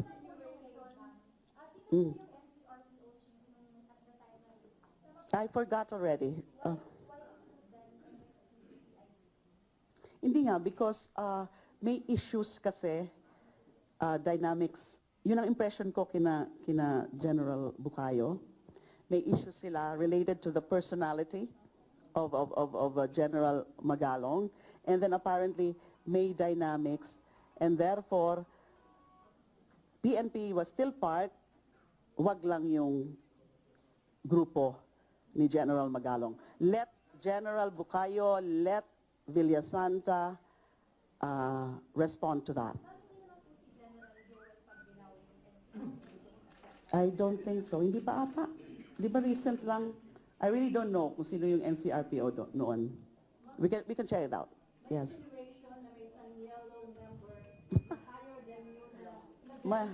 I ask you, sino pa ba ang official na yellow na mas mataas sa akin noon when I was Secretary of Justice? I was an alter ego of the President, and therefore the only one higher than me is President Pinoy himself. And so are they saying it's my president who is also a beneficiary of these things? Of course not. You know Pinoy. I mean, very outlandish, very outrageous. So hindi ko na alam ang nangyayari. Masyado na silang nagiging confident sa sarili nila. They're becoming so reckless. They're resorting sa mga kwentong kutsero na ngayon. So mga, you know, it's getting to be laughable. I would not know. Why don't you ask Secretary Aguirre?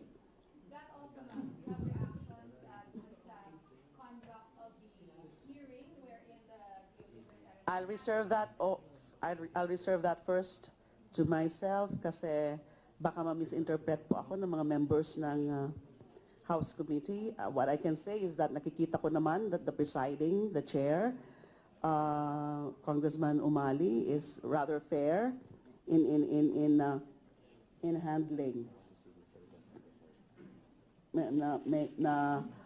in handling the proceedings. In fact, Congressman Ray Umali is one of the godfathers of my eldest son, Israel, and he is also a brother in the fraternity. Pero hindi ko siyempre siya kinakausap ngayon purposely para wala hong masabi ang iba. I'm letting him, you know, be on his own. Meron lang akong basahin muna, may inabot lang sa akin.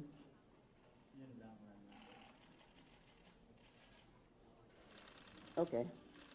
Yeah, I must confirm also that I really I respect General Magalong. I see him as a very professional official. Kilala ko rin yan.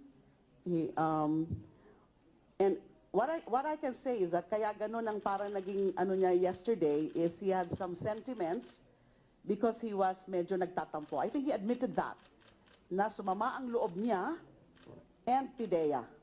Correct? Dahil hindi siya involved finally. So baka out of frustration lang, kaya niya linabas yun. But other than that, I have no problem with General Magalong. I perceive him to be a professional official. Last questions, please.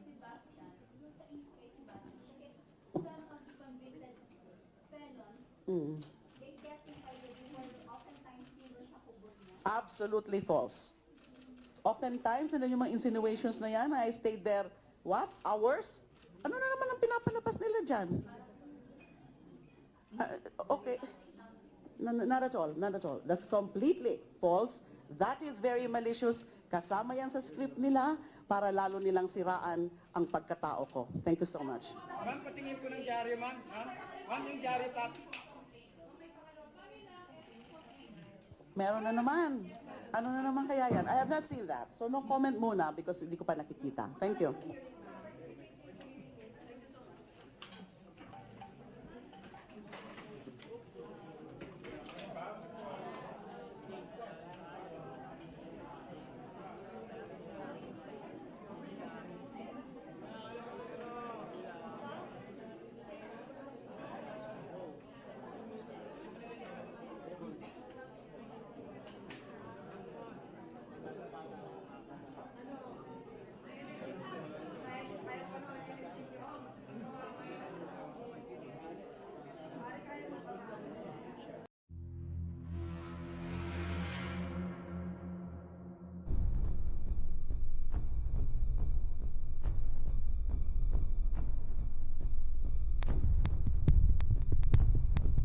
Ay siyempre po may paspas po tayo sa Department of Justice si Secretary de Lima po. Paano ka binasbasa nun? Dahil po doon sa security po niya ang kausap ko at isang bisis ko po nakausap po si Secretary de Lima sa phone po, isang bisis po. Nakausap mo tungkol dyan sa Opo, may number po. Paano mo nakuha yung number niya? Noong January 2nd week 2014, yung may instruct na po siya nga siya magbe-break sa transaction sa Shabu. Sabi ko, siyempre nagduda po rin ako, imposible, sekretary. Tapos gano'n, siyempre, sabi ko, Junel, sir, pwede ba makausap saglit po si sekretary? Para wayata kang tiwala, hindi, ano lang, siguro din ka lang na, kahit saglit lang po. Sabi niya, sige, para maniwala ka, i-dial mo. I-dial. Dinidictate niya. Cellphone, pwede pa yung cellphone. Yung mic mo. Okay. Sige. Sabi niya, sige, dial mo. Dictate. So, dial ko. Itong denial ko po number. Pagkatapos, pindot ko. Pagpindot ko, lumabas yung ma'am. Tapos, sabi ko nga, ikaw mo na makausap. Sabi mo, kausapin ko. Siyempre, di ba kausap niya? Sabi niya, hello po ma'am, itatapos. Sabi ko, hello po ma'am. Ano, usapin ka saglit ni Herbert. Sabi niya sa akin, sige. Ang sabi ko sa kanya, ang sabi ko po ni ma'am, Herbert, sabi niya sa akin, kumusta?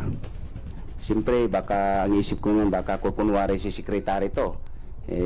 Siyempre, pero yung boses niya po, dahil lagi ko po siya napanood sa TV, talagang siya po. Sabi ko, ma'am, confirm ko lang po, nandito po si Sir Jonel. May instruction po sa akin. Sabi po niya, okay, bahala na kayo diyan.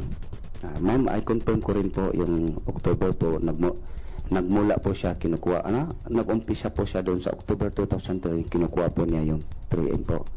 Okay. Herbert, thank you. Ng buong Zarzuela na yan, ang pinaka-focus naman talaga, and I think some of the congressmen yesterday, parang ganun din yung pino-point out. One or two of them were saying na this is supposed to be an inquiry in aid of legislation. And dapat, ang i-focus natin, yung mga kalakaran na yan ng droga sa loob ng bilibid para masolusyonan natin, because that's exactly the same problem that we were addressing. That's exactly the same situation we were addressing when I constituted that high-level interagency group, which culminated in the December 15, 2014 raid. Now, but what did we see? Dun sa mga so-called affidavits ng mga witnesses, of course, may kanya-kanya silang mga istorya. Some of those points perhaps are factual. Yung mga kung anong mga kalakaran nila sa loob. Pero the central idea of all these affidavits, of all these testimonies, were really to pin me down. Although, mabait pa rin ng Diyos dahil hindi naman talaga sila mapilit o wala naman talaga sa kanila, not even one of them is able to say na diretso sa akin binibigay kung anuman yung mga pera na yan. Correct? So that's the situation. So iba-ibang motivation yan, and we are now trying to find out, because I have my own sources, kung ano talaga yung mga specific motivations for each of these witnesses coming out now. Paano nakumbinsi ng mga operators na ganyan ang gawin nila, na they are all ganging up on me. So that's the situation. And that's why I still maintain, and I beg your understanding, I beg your indulgence, na ganun pa rin ang stance ko ngayon, na hanggat marinig ko na muna lahat yung mga pwedeng sabihin ng lahat ng mga witnesses na yan, I don't want to be focusing, I don't want to be saying things muna on the specific allegations or accusations being mouthed by these witnesses. But at this point, meron lang akong ilang-ilang punto lang na which I think deserve immediate response. Not yung mga mga so-called witnesses, the convicts, whoever else, former NBI official, etc. Kundi yung punto lang na rinaise niya General Magalong. But before that, medyo break lang tayo ng konti. I just remembered. I told you, media, that I've been receiving a lot of harassing, intimidating texts from this number. Kasi ito ang numero that the committee had so recklessly allowed to be publicly disclosed in the course of the inquiry the other day. I told you about it. I issued a statement in respect to that. Tuloy, hindi ko na magamit itong numero na to. Halos wala nang pumapasok na mga legitimate na mga text. Puro na lang mga pambabastos. Puro na lang mga pananakot. And even calls, non-stop. Although halos wala naman akong sinasagot kasi kapag hindi ko naman kilala ang numero, hindi ko talaga sinasagot. Pero the fact na non-stop, lalo na nung isang gabi, I'm sure galing talaga sa mga kampo na yan. I mean, these are, by the nature of the text, by the nature of the messages, this could only come from these trawlers and from the Duterte fanatics. Random lang although baka maano tayo dito, masensor kung sasabihin ko talaga sa inyo kung ano ang mga laman nito. So I'll just choose the rather less offensive. Ito nga. Obscene nga itong una ko kaagad nakita. Pakita ko na lang sa iyo para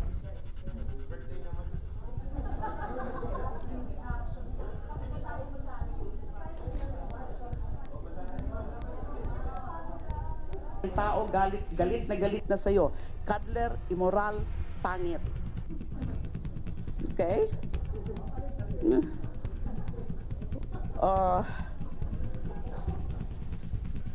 Hoy, delimaw. As in halimaw, siguro to. Hoy, delimaw, kailan ka magbabaril sa ulo mo? Kahit katiting, wala ka na bang konsensya at kahihiyan? Booking na booking ka na. Kaya kung kami sa'yo, magsabi ka na lang ng totoo at baka sakali bumaba pa yung kasong kakaharapin mo.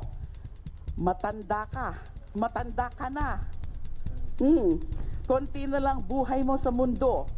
Hindi ka ba natatakot mamatay ng makasalanan?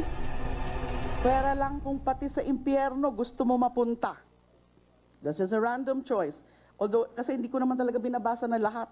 Kayo ba naman maka-receive ng almost 2,000 of such texts? Baka nabuwang na po kayo. Ikaw pala ang isa sa mga salot sa Pilipinas. Umamin ka na. Mahiya ka, uy. Ang dami pa, ang dami. Samples lang, no? I can probably show this to some of you. Nagbigay lang ako ng sample and these were really my random sobra. Meron pa mga mas sobra, mga mas obscene, mas threatening. Can you imagine that? And talking about ganyan because acts of harassment. Anyway, I asked for the clearance to disclose this. Okay. Lalo na, nung nakita ko na ngayon sa dyaryo, the texts were sent to this other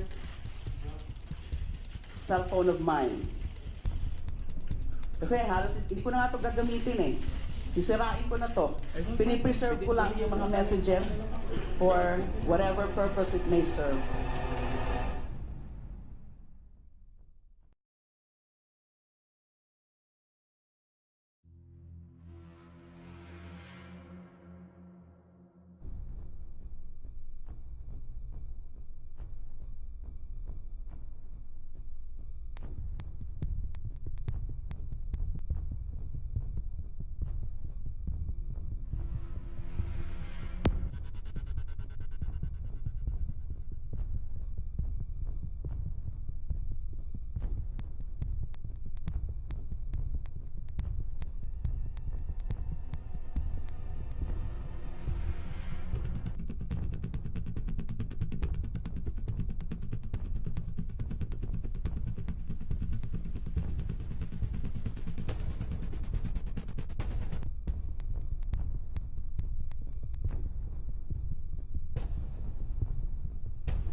Sapagkat panay kasinungalingan na ang pinapalabas dito. So I hope na ang plenaryo ay gumawa na ng pagkilos dito at pag-usapan na to sa caucus man o sa sesyon, kasi ang witness hindi man basta papayagan yan nang hindi mo muna i-check na buong katotohanan. Let me point out one point sa inyo. 2014 daw, nandyan na daw yan sa Witness Protection Program. Sino ba ang secretary ng Department of Justice nung panahon na yon? Hindi ba si Senator De Lima? Bakit hindi nila pinailan ng kaso si Mayor Duterte noon? Bakit nung panahon na si Senator De Lima ang nasa loob ng DOJ, wala siyang lakas ng loob sabihin lahat ito Pero ngayon, nabaliktad na ang DOJ ay appointee ni President Duterte, ngayon maglalakas ng loob. Parang hindi ko talaga makita kung paano papayagan ni Senator De Lima at ng ibang senador mag-present ng witness na ganyan, na palpak na, hindi na nagsasabi ng katotohanan, halata pa na nag-iimbento ng mga kung ano-ano. So it's a very sad day for the Philippine Senate. Senator, nag-usap kayo ni Trillanes, Senator Trillanes, ano yung naging exchange? No, alam mo, yung init ng ulo niya sa mga hearing, normal yun eh. Naging kasama ko yan, ika nga sa hirap at ginhawa, minsan malamig ulo, minsan mainit ulo.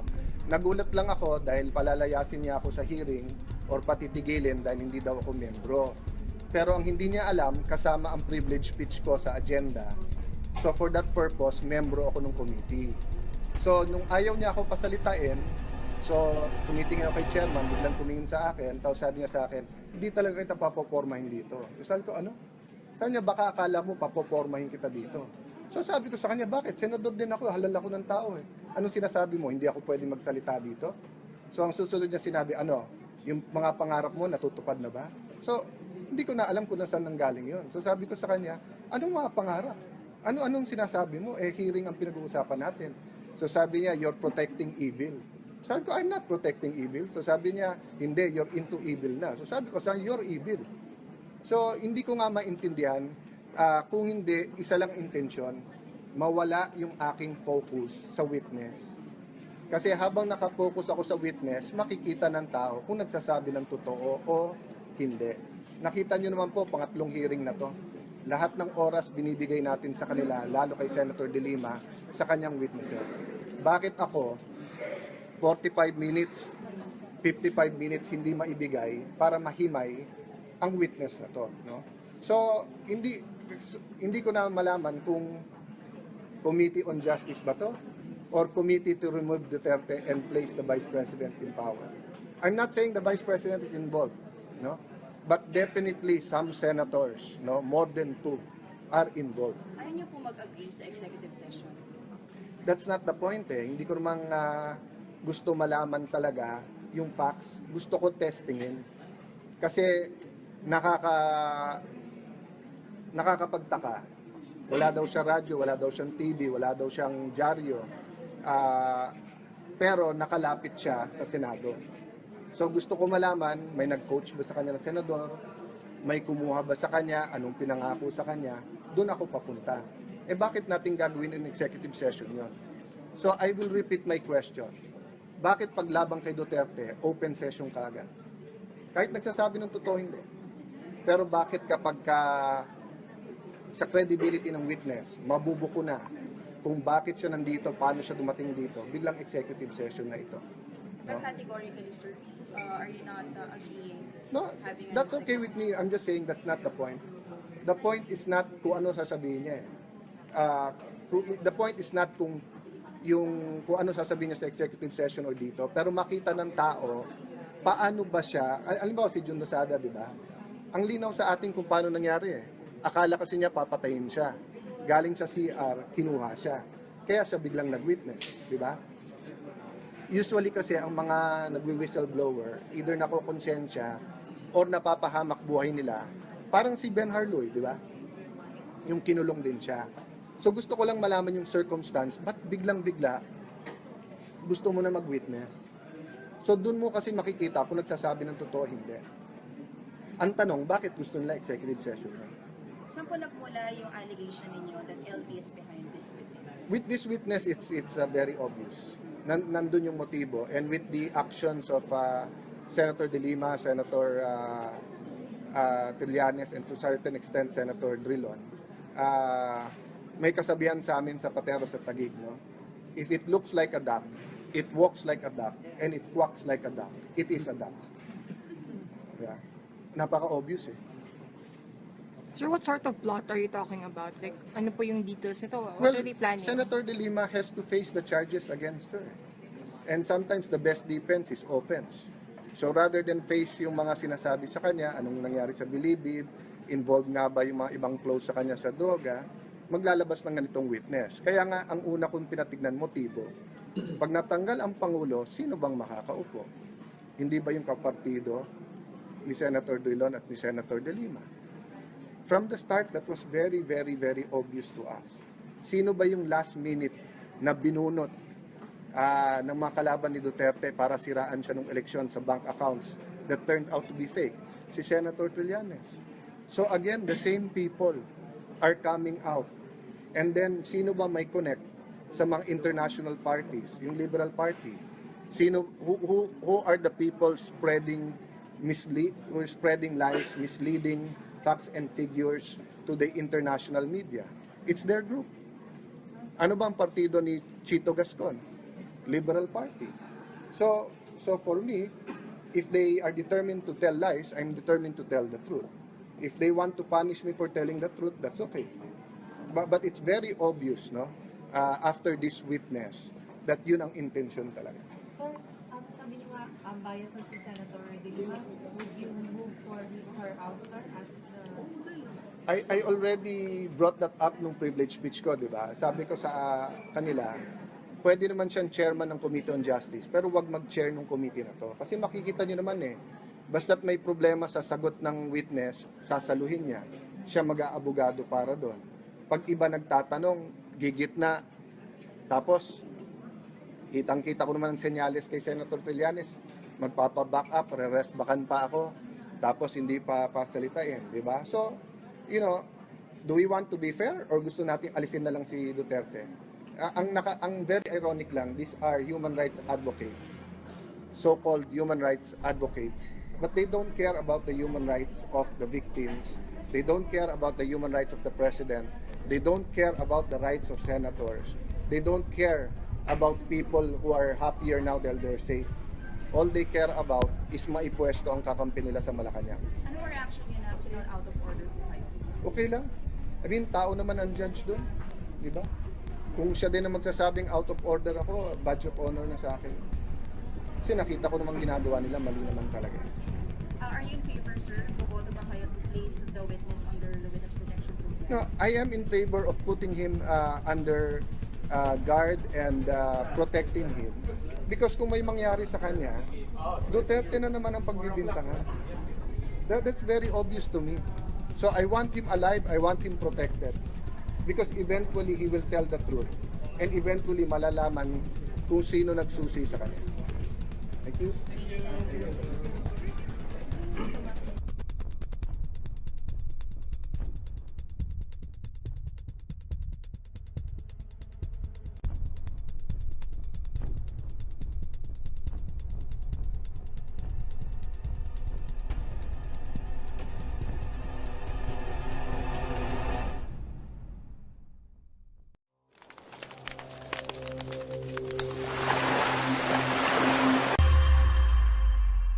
Gusto ba nila sa maximum kaysa sa medium? Kasi po ang maximum ay Las Vegas po. Ang sa totoo lang po ay gusto ko lang malaman ng buong sambayan ng Pilipino sa buong Pilipinas. Ang maximum po ay noong nandiyan na po ako sa maximum ay ginawa ko talaga ng parang Ruas Boulevard. Lahat, kahit walang dalaw,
Sabihin ko na lang po sa inyong lahat, sampung model, binibayaran ko ng 25,000 sa labas. Sabi ko, Ray, magkano lahat yun? Tag 25,000, maganda ba? Maganda. Picture mo na. Pagpasok ng picture, papasok ko ngayon dito sa maximum, binibinta ko po ng 7 to 75,000. Mayroon po akong hotel na parang rest house po, aircon, may kama, may shower, kompleto po yan. Ganon po ang, siyempre po, obligado po ko sa 3,000 at 3 million a month. Gagawa din po ko ng diskarte. Minsan magkulang yung pagkolekta ko. Ako po magabono. Lahat po gagawin ko po rin sa loob ng maximum para, siyempre, kung magkulang man, ako po mag-abono. Diyan sa mga kinikita mo yan, meron kang pinagbibigyan? May binibigyan ka sa mga kinikita? Secretary de Lima. Si Director Bukay is 1.2 million a month po yun. November 2013, nag-umpisa po ako nagbibigay. Nauna po si Secretary October 2013. Si Director Bukay po is 2013 November po siya. Nag-umpisa po. At tinatawag po ka ako ni Director Bukay at nag-uusap din po kami. At sa iyang bagman niya si Colonel Eli. Colonel Eli? Pinatawag niya po ko, Your Honor, sa taas. Unang upo niya. Napakilala siya. Okay. Pinatawag ko siya, ako chairman. So, sabi niya sa aking una na, Chairman, ang gusto ko lang, walang gulo ha, kasi kakaupo lang. Kailangan ganito. Peace and order. Sabi ko na, Director, okay. Director, walang problema. Peace and order dito, walang gulo yan, walang away, walang patay, ganito. So, mga ilang months po, pinatawag ako uli at nag-uusap po kami doon sa ADCO office. Nagtaka ko po ako, may opisina man siya, kasi opisina nandyan po si YC Ragos, alam na pong opisina nila doon, malaki yun. Nagtaka ko, doon ako pinapasok sa ADCO office, yung assistant, tawag doon, assistant director, doon kami nag-usap. At iniwanan po kami ng isang superintendent at nag-close door po kami. Sabi, Sir, good morning. Herbert, alam mo naman, kakaupo ko lang ilang months. Alam mo naman ay tulungan mo ako na kasi maraming gagastusin. Ilang months pa lang kaupo. Sabi ko, Sir, wala problema, sir. Akong bahala. Sige, bahala na kayo na mag-usap ni Colonel Eli, yung bata ko. Sige, sir. Kung titingnan ko, sir, kung magkanong mariris natin kaya, sir. Sa ano, sir. Sige. Thank you kayo. Salamat, Herbert, ha. Pasensya na. Kasi alam mo na ilang months, medyo bago lang ako umupo ng Bucor Director. Yan po, Your Honor. So yung sinabi mong binibigay mo kay Secretary de Lima, kasama na yun yung 3 milyong binibigay mo, doon na yan? O iba? Iba po ito kang Secretary de Lima, 3 milyon. Yung 1 milyon, every concert ng big event, big concert ko is 1 million sa Bear in Can. Ito naman kang Bukayo ay kinukulikta ko rin sa mga side ko sa mga big time drug lords and big time inmates. 1.2 million po buwan-buwan din po kay Director Bukayo. Ang tumatanggap po sa 1.2 million po, Your Honor, si Colonel Eli. Ang magbibigay po sa pera sa labas po kung saan sila magkita sa McDonald's, Jollibee, ito po si Renanti Diaz, ang aking talent manager po, Your Honor. Nagkasundo kayo na magbebenta ka ng shabu. Paano ang detalye nitong kasunduan ninyong ito? Okay po. So, yung instruction po ni Sir Jonel nga pundo para 2015 ni Secretary de Lima, 2016 eleksyon ang sabi niya sa akin, kung ilan ang kaya. Yung membro ko, ang kaya lang po is 5 kilos per 2 weeks po. So, 10 kilos sa isang buwan po. Ang halaga po noon, ang bigyan ng presyo nila po ay 1.7 po. Binibigay ko po sa aking mga membro po. At sila nang bahala doon. Yung pera po, pinapapasok doon sa mga dalaw papunta sa loob. At ito naman po ay kinukuha po ni Juniel Sanchez.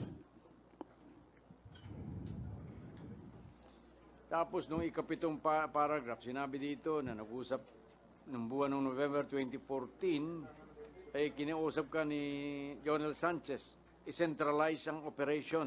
Okay. Yun Paano po. nangyari doon? Itong sa November po, itong umiinit na po ako at ginagawaan ako ng matrix po. Naka-matrix na po ako. Ako dahi rikta po ng China. Ako dahi pinanser ng mga Chinese. Ako po hindi naman, ako po pinanser ng Chinese at naka-matrix po ako. Nandun ako sa Babaw nung time ni Lima. So, ginawaan na pinag-isahan ako nilang Colonel Cardinho at ni GB Sebastian. At meron pa silang connection sa si Colonel Cardinho, nagyayabang at may connection pa sila doon sa PECC. So, yun, may matrix po ako at sinabi niya sa akin na, Chairman, mainit ka na. Ganitong gawin. Kasi November na ngayon. Next, malapit ng 2015. Kailangan ng pundo talaga. Sure na to manalo si ma'am. Para naman, para sa atin to lahat. So, sabi ko po ni Sir Juniel, ano po, ganito pong gawin. Kukuha ka ng 30 kilos na mga big, kasi marami ang Chinese mo nito mga big time. Halos nandito sila. Opo.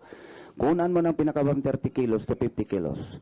Pagkatapos ng kuha, ititix mo. Patix mo kay Roy, ititix mo sa akin yung full name ng Chinese para itapon natin. So, alimbawa, pag makuha ko yung 50 kilos, ipo-forward ko yung pangalan ng buo para itapon agad nila. Sila na bala ni Sir Ronnie Dayan, ni Secretary de Lima. Ganun po. At ang sabi ko po, pag-isipan ko po yon. Huwag ka na sabi ko pag-isipan, siyempre, isip ko, imposible naman po kung hindi ko to pa rin itong utos na itatapon ako nga meron akong 3 milyon buwan-buwan at yung big event ko pa ng 1 million, big event na show ko po ay 1 million. So hindi ko kalayan, akala ko binablap lang ko o tinatakot. Sus, Mariusip, nung talaga nagkatotoo, December 15, talagang kinuha kami, madaling araw, ni-read po kami. Kinuha. Tapos, pag nandoon kami sa Superintendent Office, may siyempre, masakit sa aking kalooban, no? So, parang grabe naman to. Grabe, hindi na kontento pa sa 3 milyon. Siguro, gusto pa mas higit pa, no? So, grabing utos na sa akin, 50 to 30 kilos. Isipin mo yan, kung mawala na si Dilimas Director, ako namang balikan dito sa Chinese, istapa ang labas noon. Hindi mo babayaran. Itatapon mo, kung wala na sila. Mag-utos ang Chinese, papatayin ako ng 50 million, 100 million, wala din ko magawa. Di mahal ko pong buhay, hindi ako pumayag doon. So, may yung nandoon namin sa Superintendent Office at para kaming mga basahan na pinupulot doon at linagay doon sa Superintendent Office, may dumaan na nakabarong. Sabi ko, sir, pwede ba makausap si Secretary de Lima? Sabihin mo, sir, si Kulangko. Ang apelido ko talaga, Kulangko. Magkulangko na lang ko kasi lagi tinatawag ko. Gusto nila Peter ko, Tony ko, Kulangko. Adi, Kulangko. Sige, Chinese na rin ako. Hindi man ko marunong English, hindi man ko marunong mag-Chinese. Kulangko, sige. Kulangko naman ako. Bakit lagi kong Kulangko? Sige, Kulangko, Chinese na rin ako. So sabi ko, si Kulangko po, sir. Sabi na, okay. Maya-maya, mga 1 minute and 1 minute niya, pinatawag ako. Siyempre, pinatawag ako doon sa conference room. Sa 19 po kami, nandun sa Superintendent Office, pinatawag na ako doon sa conference room. Ang mga kasama namin doon yung mga Bucor at mga bodyguard niya. Nandito po, no, ito po, Your Honor, nandito po si Dilima, nasa left side po ako. Nasa left side po ako. Sabi niya, ganun po siya, akin. Sit down daw, sit down. Sabi ko po, dito si Secretary de Lima po. Sabi ko na, sabi niya, ma'am, pwede paluin mo yung yung security, baka marinig. Sige na, di paluin, ibulong mo lang, bulong. Okay, bulong ko na. Sabi ko, bulong ko na, ma'am, yung instruction ni Ronnie Dayan, kay Chunil po, payag na po ko doon, wag lang ko itapon. Ang sagot po niya po sa akin, got it, sabi ko, ma'am, thank you po. Nandito po si Dilima, left side po ko. Ma'am, thank you po. Sabi niya, okay, ganun siya. Pagtayo ko po, Your Honor, 1 step, 2 step, nandito na po ko, at lumingon po siya. Herbert. Sabi ko, kasi palit na ko eh. Sabi na, Herbert, temporary ka lang muna doon . Sa 19 kami, akong sinasabihan, temporary lang muna ako doon. So, ang isip ko po, 2 to 3 days na ako, ibabalik na ako ng Maximum. natuluyan po ako, hindi na ako binalik. 8 months na po ako sa NBI. Dahil hindi na ako binalik, sinulo na ni GB lahat, ni Sebastian, ang aking area sa Carcel side. Lahat-lahat. Yun po ang nangyayari po. Oh, ngayon, anong sinabi mo, sabi sa'yo ni Dilima, sinabi mo kay Dilima, binulong mo kay Dilima, ma'am, yung instruction ni Ronnie Dayan kay Junel, payag na po ako. Huwag ninyo lang akong ipatapon. Opo. Ano ba yung instruction na yan? Yung sinasabi ni Sir Junel sa akin, November, mainit ka na, naka-matrix na po ako. O sige, ganitong gawin mo. Kuha ka ng ano kami, Sir Ronnie Dayan ang bahala kay ma'am. Ganitong gawin mo. Para pondo 2015, election 2016. Kuha ka, kunan mo mga Chinese kasi malaki ang area mo at halos lahat ng mga big time drug lords na sa'yo. 30 to 50 kilos kunan ko po. Istapa po yung pagkuha sa 50 or 30 kung pumayag po ako doon, hindi na babayar, itatapon pong tao. Sa kolonyo kung saan Iwahig, Mindoro, ganun po yun. Sambuanga. Pero ang problema, pag wala na si Director Bucaix de Lima, ako namang hanapin Chinese. So oo, sabi ko, pag-isipan ko lang. Pero kung hindi ko nagsasabing pag-isipan nga, katulad din ko kay GB nga, payag na rin, ay hindi ako matatapon. Siyempre, malaking area ko eh. So, okay. Yun po. So, anong pagkaintindi mo nung got it? Yung got it po, parang ang pagkaintindi ko po, kopya, parang got, nakuha niya, gano'n. O, kasi minsan naman po, hindi naman ko lahat, meron naman ako alam sa English, pero bilang lang po. Bilang lang po. Yung got it, na kasi lagi ko panonood sa TV, merong got it, gano'n. So, yan. So, akala mo, sandali ka lang sa NBI? Opo, kay pag sinasabi na, Herbert, temporary ka lang muna doon. Thank you po, ma'am. Gumanon pa ako sa kanya. Kung may CCTV, gumanon pa ako. Thank you po, ma'am. Siyempre, secretary po yun eh. Ilang araw kang inabot doon? 8 months po. 8 months po, tapos yung attorney namin po, 1 month bago nakapasok. Hindi siya gusto makapasok. Hindi magusto siya makapasok ang abogado nga. Dapat may sasabihin po ako.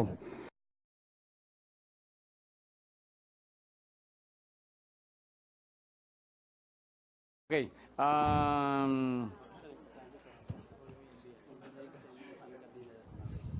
Nung ibinilik ka sa NBP, saan ka dinala? Sa Building 14 po. Mula sa NBI? Building 14 na po. Hindi na ako binalik sa maximum po. Bakit? Kasi po, nandun si GB. Ang plano kasi ni Dilima, hanggang sa matapos ang eleksyon, kailangan Building 14 po kami. Pero kaso lang, yung si Rainier Cruz, yung pinaupo ni former President Benigno Aquino, ay hindi naman sa kanyang direktor na yon kasi nagsusumbong din po ako tungkol doon sa resibo na sa kuryente ng Bucor nga. Sabi daw mga preso, itong mga preso na to ay nagnakaw pa ng mga kuryente. Gumamit ng kuryente daw kami sa Bureau of Correction. Hindi po, may kontador po kaming sarili at nagbabayad po kami ng kuryente. Mahal pong kuryente sa Bilibid. Siguro times 2 pa. Ang Meralco, palagi natin, 1 piso. Ang Meralco, ang doon sa Bilibid, 2 pesos. Kanino kayo nagbabayad? Doon po sa opisina ng Bucor din po. May resibo po kami. Okay. Sinama ba si Golangco si JB Sebastian sa NBI? Ay hindi po, yun po ang dami nagreklamo. Si JB po, yun po ang pinakamalaking drug lord sa buong kulungan. Bakit po? Kasi po, siya pong nauna sa akin at malapit po siya kay Secretary de Lima. Lahat po ng Chinese, ng drug lord ng buong Pilipinas ay sumusunod sa kanya. Siya po ay hindi dinala dahil po ay tao po siya ni Secretary de Lima at ni Ronnie, lalo na ni Ronnie Dayan ay lagi pumupunta po sa area niya po. Mr. Chair, that would be all. Mr. Chair, just a manifestation. Pakitignan mo lang yung affidavit. While he's looking at that, sir, Hindi, kaya nga may abogado siya eh. Kaya, I'm just trying to respect his rights. Can you please allow me some latitude here? This is normal in any court case. Papakita mo yung iyong ebidensya doon sa testigo kahit hindi marunong bumasa. Pag bumasa, meron siyang abogado dyan sa tabi niya na papaliwanag sa kanya. Pag hindi natin pinakita yan, hindi niya lalong malalaman. Mr. Chair, Yes, ma'am. that's what I was supposed to say. Kanina ko kasi nung tinanong siya na sinabi mo na ba na na kasama ka sa DDS o nabanggit mo naman sa DDS, hindi naman po sa kanya pinapakita kanina yung affidavit na yon. Wala pa ho yung affidavit kanina dahil nakuha lang ho doon sa Mr. NBI Chairman, afterwards. May I make 2 points with the permission of Senator De Lima? Sandali. First point, sir, siya po ang unang nagsabing walang affidavit. Then secondly, nung sinabi niyang meron, ang sinabi niya, torture lang, walang DDS. So I'm not supposed to even show it to him first for him to read and to answer. Because I'm testing precisely. Third point, Mr. Chair, with the permission of Senator De Lima, we are not supposed to, either of us, lawyer for or against. So the usual procedure, Mr. Chair, is for the senator to wait for their turn, then counter whatever they think the other senator did wrong, rather than to stand up and question. If not, Mr. Chair, then every senator here that has 10 minutes may magi-interject sa kabila. I understand the feeling of Senator De Lima, but at the proper time, she will be able to do this, no, to question. On your time because you're arguing. But let me just point out, as a lawyer, tatanungin kayo ng tanong, kung sinagot mo yung tanong at alam mo ang tamang sagot, talagang kaya dapat please advise yung witness kapag may tinatanong, intindi niya yung tanong maigi para masasagot niya ng maayos. At magsabi ng totoo. Mr. Chair, just again on that point, I hope my colleagues would understand why I had to inject once, every now and then. Dahil nga po, yes, the whole purpose of why we are asking questions kay Mr. Matubato ngayon is to test his credibility. Kaya, merong ganyang questioning, although this is already the cross-examination style of questioning, which happens in regular legal or judicial proceedings before a court of law. Kailangan naman ho natin maintindihan na itong proceedings natin ngayon ay hindi naman talaga a formal judicial proceeding. Na wag naman po sanang ganun na para bang nag-aano ng mga yung masyado naman istrikto na sinabi naman ho niya na ang kanyang inabot na educational attainment is grade 1. So what I'm trying to say, I'm appealing to my colleagues to give him some consideration. Wag naman po yung parang talagang in a formal setting in a court cross-examination. This is a fact-finding inquiry. And therefore, yes, we are testing his credibility. We have every right to do that. Pero wag naman pong ganon na masyado namang style. I know that my colleague here used to be a practitioner, but this is not a court of law. Bigyan ng konting konsiderasyon. I-explain po ng maigi. Wag ho nagbabasa ng mga Ingles. Wag hong nagtatanong ng Ingles. Wag naman pong ganon. That's my appeal. Thank you. The chair takes note of your appeal for a more compassionate questioning. But you know, this is an investigation in aid of legislation. When somebody comes in here and makes allegations, all his statements will be subject to trial by probity. We have to prove the witness is saying the truth. That is fair game. Do not come here and expect kindergarten treatment. You are here before the Senate Committee on Justice. I would expect Senator De Lima to know she's appeared here. She even appeared in the impeachment case of Justice Corona. And you know that there will always be this cross-examination methods. So, you know, you come here at your own peril. When you say something, you have to expect, dapat alam po ninyo, pag may sinabi kayo dito, ibabalik ko sa inyo. Kaya po may record eh. Walang silbi yung record kung hindi babasahin sa inyo na yun ang sinabi nyo, tatanungin kayo, ba't nag-iiba kayo ng sagot? Kaya kung tinatanong yung affidavit sa inyo, tinanong kayo kanina, gumawa ka ba ng affidavit? Dapat sinabi mo kagad, opo. Ang sinabi mo, hindi. Kaya nung pumasok ka, Pinakita kayo sa affidavit. Pwede yun. Kaya isipin mo ang sasagutin mo. Huwag mong isipin, lulusot ka, isipin mo na dapat totoo yung sasabihin mo. Walang lusot dito.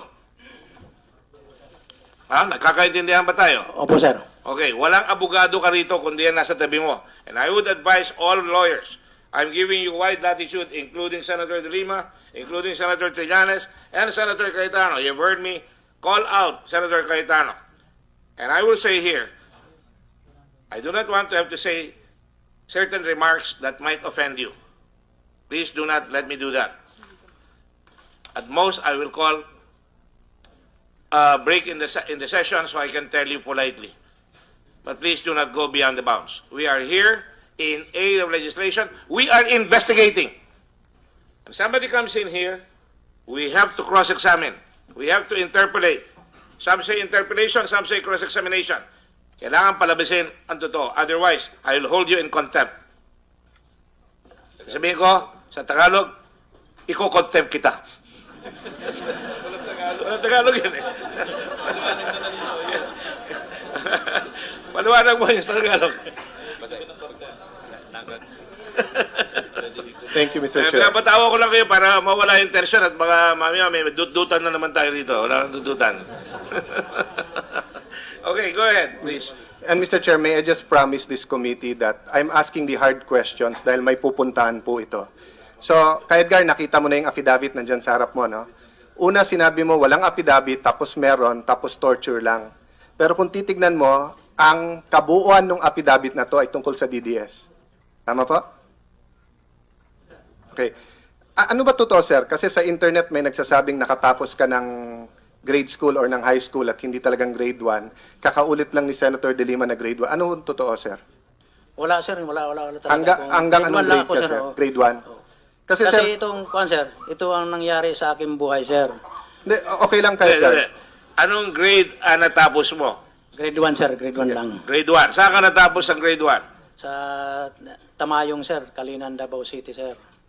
Tamayong, sir. Kalinan, Tamayong, sa Davao City? Oo. Okay. Hindi ka na nag-grade 2, ha? Hindi na, sir. Okay. Sige. Kasi, sir, ang punto lang naman dito, hindi ko anong grade. Napakaraming magagaling na tao na hindi nakatapos. Pinakamayaman, world leaders, innovators, na hindi nakatapos, no, or na-expel, no. Sabi nga ni Mayor Duterte, siya 75 lang, no. Pero dito po kasi sa affidavit nyo nakalagay na you finished 3rd year of grade school. Nagkamali lang po kayo nun? So grade 3 dito. Hindi naman, sir. Hindi man ako naka-grade 3, sir. Grade 1 man lang ako, sir. Okay. Ano yan, hindi nga ako Sige, masyadong sir. pumirma sa pangalan ko, sir. Okay. Ngayon po, dito po sa page 4, nakalagay dito, can you give us an example of an important target? Humingi ng halimbawa ng important target. Mahalagang target nyo, no? Yes, sir. One of them was Salim Makdoum, a Pakistani national. He was ordered liquidated by Rodrigo Duterte through SP04 R2 Las Cañas because he was a suspected terrorist. Okay po? Tagalogin ko po, ano?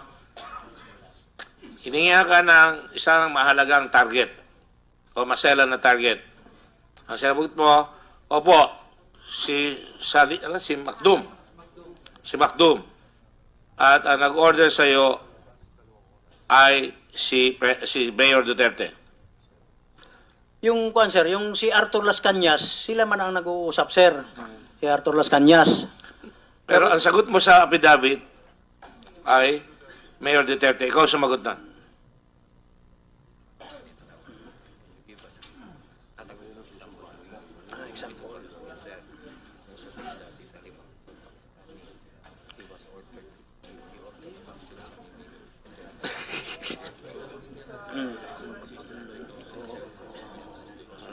Kasabot ako, sir. So, sir, order ni Mayor Duterte, si Arthur Las Cañas yan, sir, ang order, sir. Pero order yun ni Mayor Duterte, sir. Pero kung titignan po natin yung transcript kanina, sinabi mo hindi mo alam. Sir, si Las Cañas lang. Hindi ko alam kung si Mayor. Sir, nalilito ako, sir. Sorry, sir. yan. So ano totoo? Order ni Mayor Duterte? Hindi. Order yan ni Mayor Duterte. So, paano si niyo- Arthur Las Cañas ang Sige, sir. kumukuhan. Paano mo alam order ni Mayor Duterte? Sumasalita naman, sir. Sumasalita naman siyang Arthur Las Cañas, sir. So hindi mo Sumusunod kay kami, Mayor sir. Duterte narinig? Si Arthur Las Cañas, sir. Si Mayor Duterte, sir. Sagot lang ho ninyo yung tanong. Narinig nyo lang yung kay Las Cañas? Las Cañas? Kang Las Cañas, sir, nga, ang kang Mayor Duterte, ito kang Arthur Las Cañas, sir. Sila lang dalawa nag-uusap, sir. Hindi mo nakita? Hindi mo narinig? Hindi ko narinig, sir, pero sumabi naman si Arthur Las Cañas, sir. Hindi mo narinig na sinabi ni Mayor Duterte yun? Opo, sir. Hindi mo nakita at narinig na sinabi ni Mayor Duterte yun? Nakita ko si Mayor Duterte, sila naman na nag-uusap, sir. Pero hindi mo narinig? Hindi ko po narinig, sir. Okay. So madaling sabi, sinasabi lang sa'yo ni Las Cañas. Oh, si Las Cañas, sir. Okay, salamat. My point, Mr.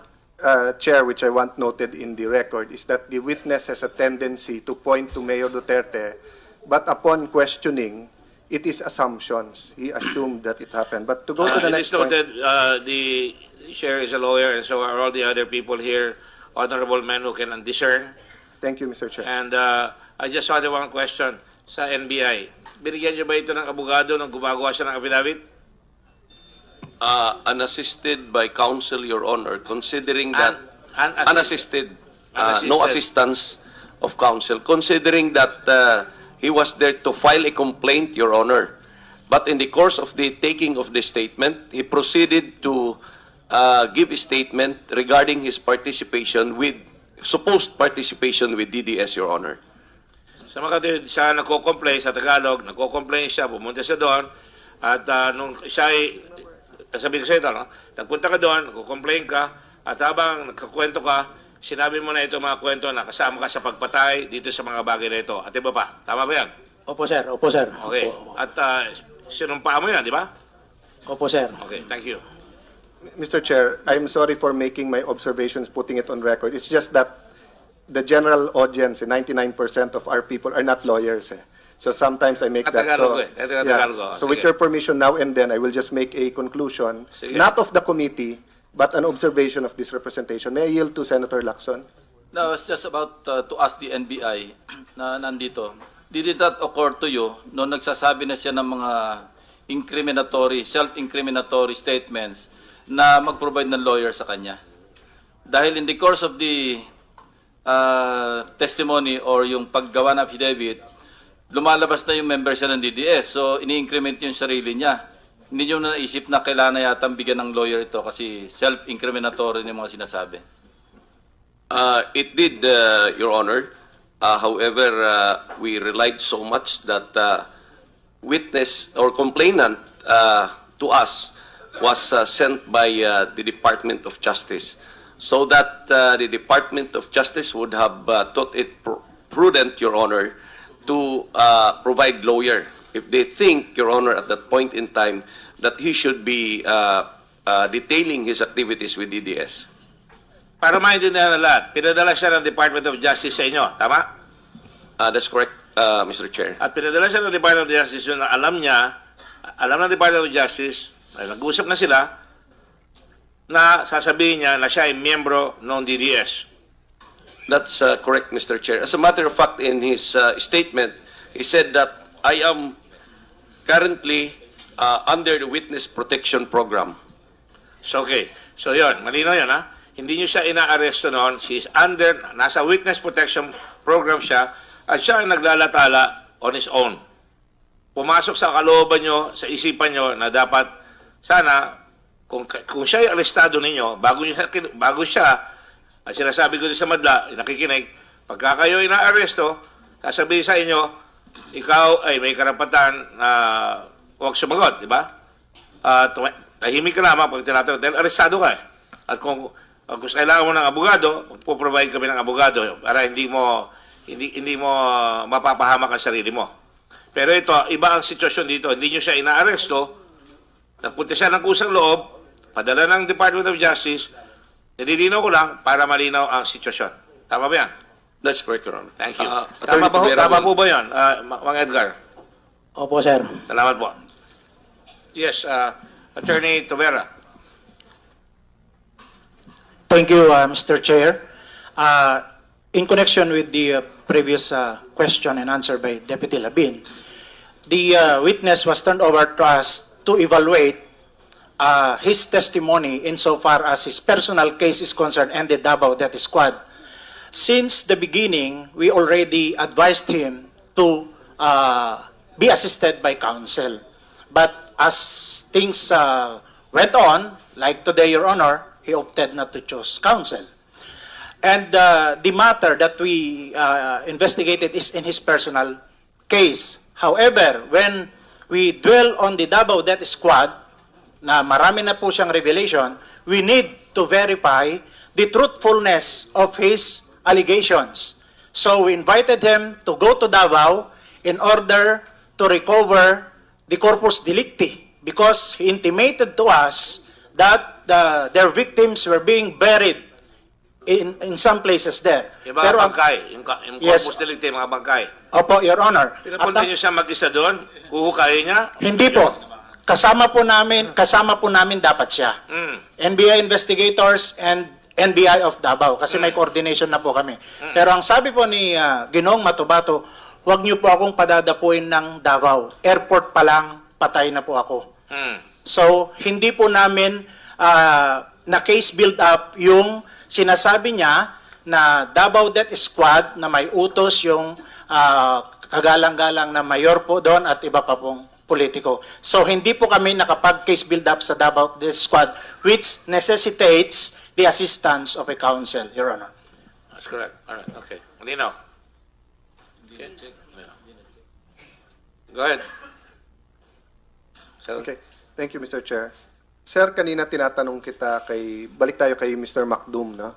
Sabi niyo po na basta't ang sabi lang terorista. So, tinanong kita, ano pang impormasyon? Sabi mo, sir, yun lang, basta't terorista. Tama ba pagkarinig ko or may dagdag ka pa doon? Opo, sir, yan lang. So, hindi nagbigay sila sa kanya sa'yo ng detalye kung bakit siya terorista, gumagawa ba ng bomba yan, nag-hijack ba ng aeroplano, anong pagka-terorista? May sinabi sa'yo, wala? Wala, sir, wala. Okay. Bakit, sir, sa affidavit nyo meron kang nakwento? Kasi dito po sa affidavit nyo, ito nakalagay. Why was he suspected to be a terrorist? Pareho po nung tanong ko sa inyo. Panyaro, page 4 of 15, no? Number 31. Pareho po tanong ko sa inyo kanina. Ang sagot nyo po sa NBI, I do not know, sir. I was told by SP04 Arthur Las Cañas in a briefing was that Salim Macdum is a Pakistani who came into the country through the back door from Malaysia. He has no record with the Bureau of Immigration. He was the prime suspect in the bombing that occurred in General Santos. Doon po, 2 years ago, alam nyo kung bakit hinahabol si Macdum dahil sa bombing ng Gensan. Pero ngayon po na tinatanong ko kayo, ang sagot nyo, wala kayong ibang alam tungkol doon kung bakit siya terorista. Ito po ba galing sa inyo to, na yung sa Gensan, o may naglagay po dyan? Anong pakipaliwanag lang po, anong tingin nyo po? Tinuod na, sir, tinuod na. Di lang ko kayo maka-istorya, pero tinuod na nga si Salim Macdum, terrorist, sir, terrorist. Bakit dili makastorya? He said it's true, but hindi lang niya makwento. So I'm asking, bakit dili mo makwento? Sorry. Sa tinuod lang yun, sir. Makabalo ko sa mga istorya, kung dili lang tungod kang Arthur Las Cañas. Si Arthur Las Cañas lang ko puro makabalo, sir, nga terrorist, bomba, si Salim Macdum, basta tanan nga detalye, sir, kang Arthur Las Cañas, sir. Senator Sibili, please. Yeah, to simplify, he says that all information that he gets galing po kay Kasta. Las Cañas. Yeah, lahat ng information niya galing dyan. So hindi mo alam, kundi sasabihin sa'yo? Opo, sir. Opo, sir. Gusto ko lang linawin, babalikan ko lang with the permission of Senator Cayetano. Sa NBI, no? Nagpunta ka doon, nagko-complain ka laban sa DDS, tama? Opo, sir. At binigay mo yung salaysay mo, na sinumpaan mo. Opo, sir. At doon, sa course ng reklamo mo, Ikaw ba'y nasa witness protection program na no? Nandoon na, sir. So, nandun ka. So, pagpunta mo doon, ang pakiwari mo, magko-complain ka, magrereklamo ka, alam mo na ikaw ay nasa isang testigo ng gobyerno na kahit na may kasalanan ka, protektado ka. Ano karaan?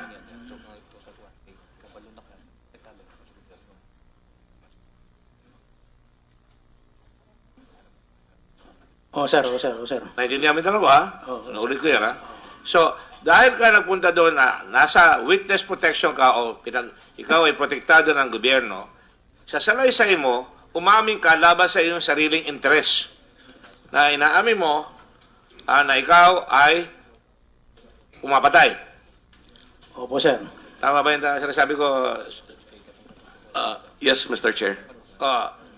Pero sa kabila niya, nag-alala pa rin ng NBI na wala kang abogado, pero inassume ng NBI na dahil galing ka sa Department of Justice, nasabihan ka na pagpupunta ka dyan, yung sasabihin mo dyan ay laban sa interes mo at ito ay dala ng pakiwari mo na dahil ikaw ay witness na protektado ng gobyerno, hindi ka na pwedeng habulin ng sinuman sapagkat parang nakipag-areglo ka na sa gobyerno para sa kapalit ng pagtestigo mo laban sa mga pumapatay na DDS, kung meron man. Tama yan? Opo, sir. Malinaw, ha? Pakiwari mo, ha? Gusto ko na, intindihan mo yung sinasabi para malinaw tayo.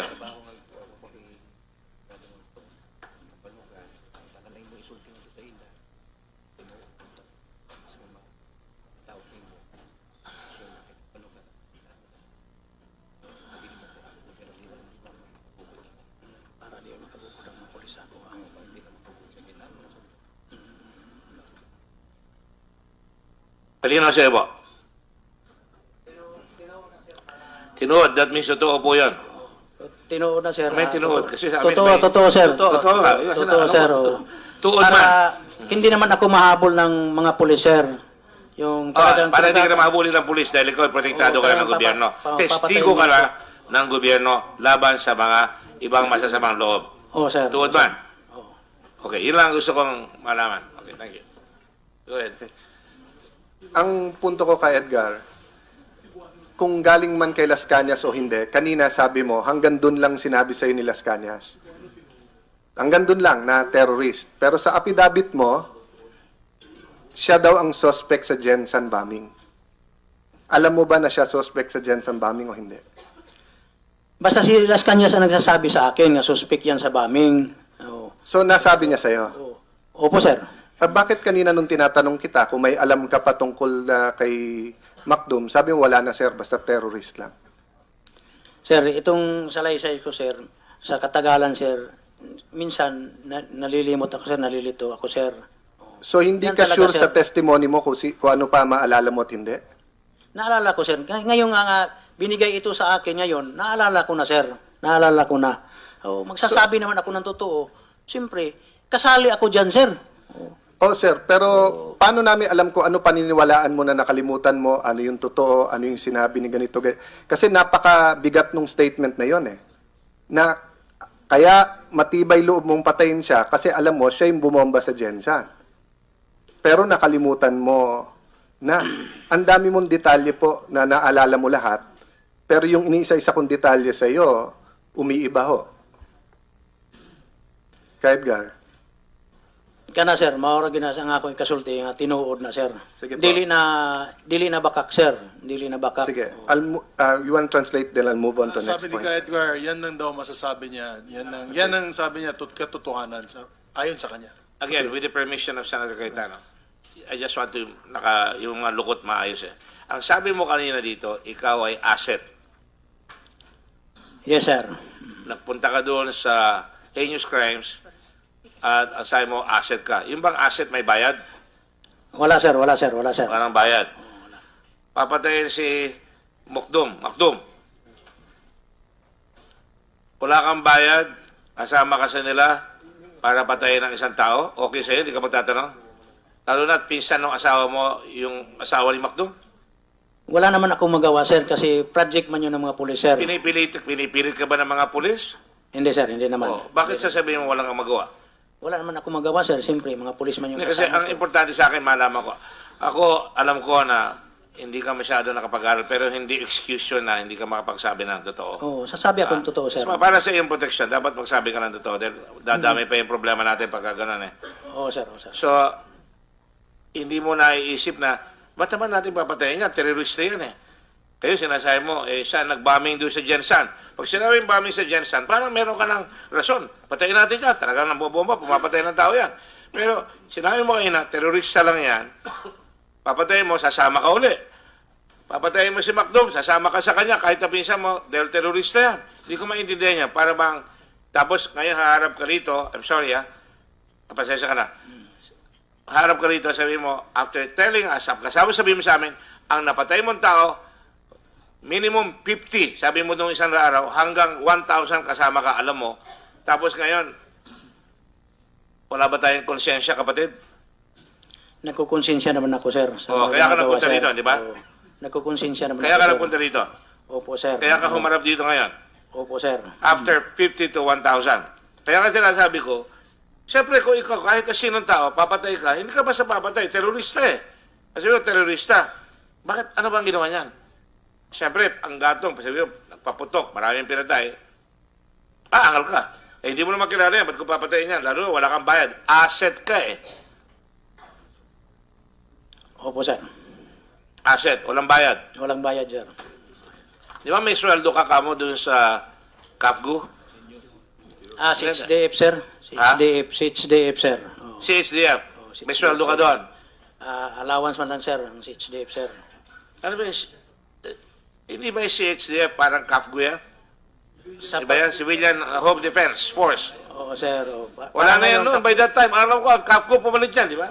Oo, ngayon, sir. CAFGU na ngayon, sir. Noong panahon na yun. 6DF, sir. 6DF ako, sir.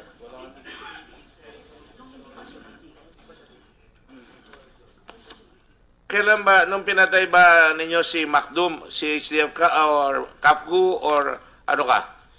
6DF, sir. DDS? Umalis na ako, sir, sa CHDF, sir. Umalis na ako. Doon na ako sa... Naging CAFGU ka ba? Sabi mo kasi last time, CAFGU eh.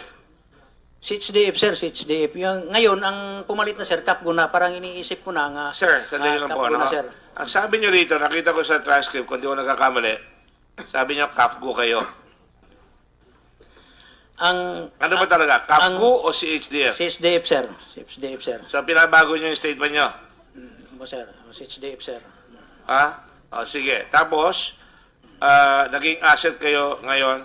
At pagkatapos, kailan ka naging DDS na may bayad ka?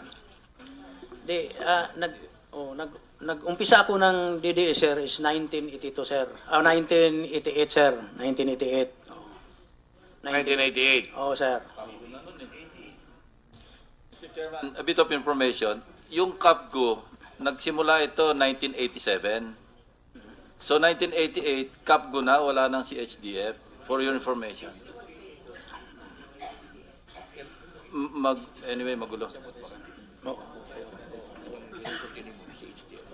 CHDF. I think EO 264, pinirmahan ni President Cory yung pag-create ng CAFGU 1987. So pag 1988, wala na tayo pag-uusapang CHDF, CAFGU na nun. Ako, sir, nag-CHDF ako 1982, sir. Nag-CHDF ako sa barangay namin, sir. Sa barangay namin.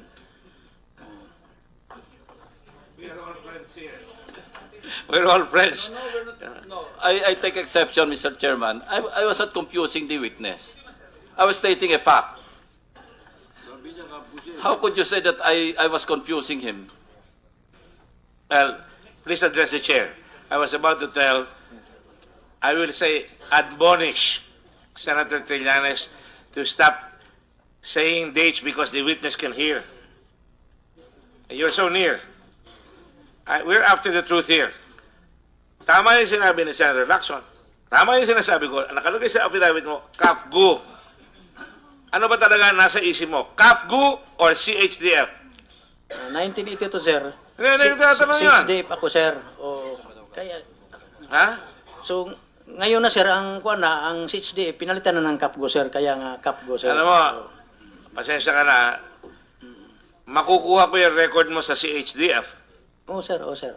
Sinabi mo, CAPGO ka. Noong una, kaya pinakuha ko. Alam mo, ginagawa namin ang homework namin dito. Hindi, sandali na.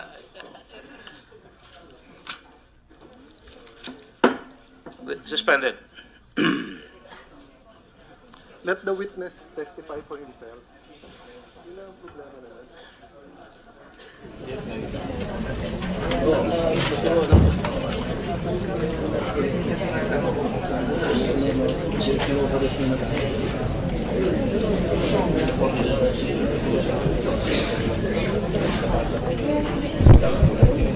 Humingi ka na suspension. Pero doon sa iyo.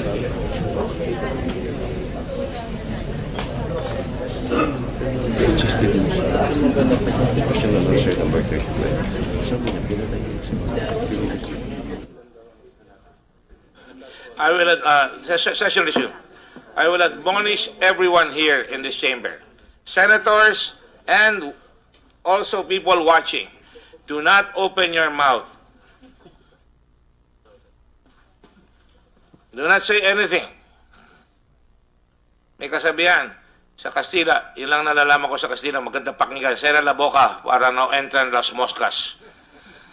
Sera nyo ang bibig nyo para hindi papasok ang langaw. So I'm admonishing our friends here in the Senate, and I will call you down, and you don't want me to call you down and embarrass you here. So, let us go back. Sinabi mo ba na CAPGO ka noong nakaraan testigo mo? Sinabi ko, sir. Sinabi mo CAPGO? Oo, sir. Ngayon, binabago mo CHDF ka. Dumaan talaga ako sa CHDF, sir. Yes or no? Opo, sir. Opo, sir. CHDF ka na. Hindi ka nag-CAPGO. Huwag titignan yung senador, makahalata ka. Opo, sir. Opo, sir. Alam mo, ang abogado, pag sinasabi niya, sabihin ko, let it be on record that the witness is looking at whoever. Okay?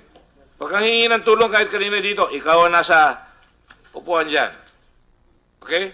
So, sinasabi ko sa iyo, sinabi mo CAPGO ka, binabago mo ngayon, sinabi mo, CHDF ka na ngayon. Babalaan kita, ha? Pagka CHDF ka, makukuha ko yung records mo sa CHDF. Opo, sir. Opo, sir.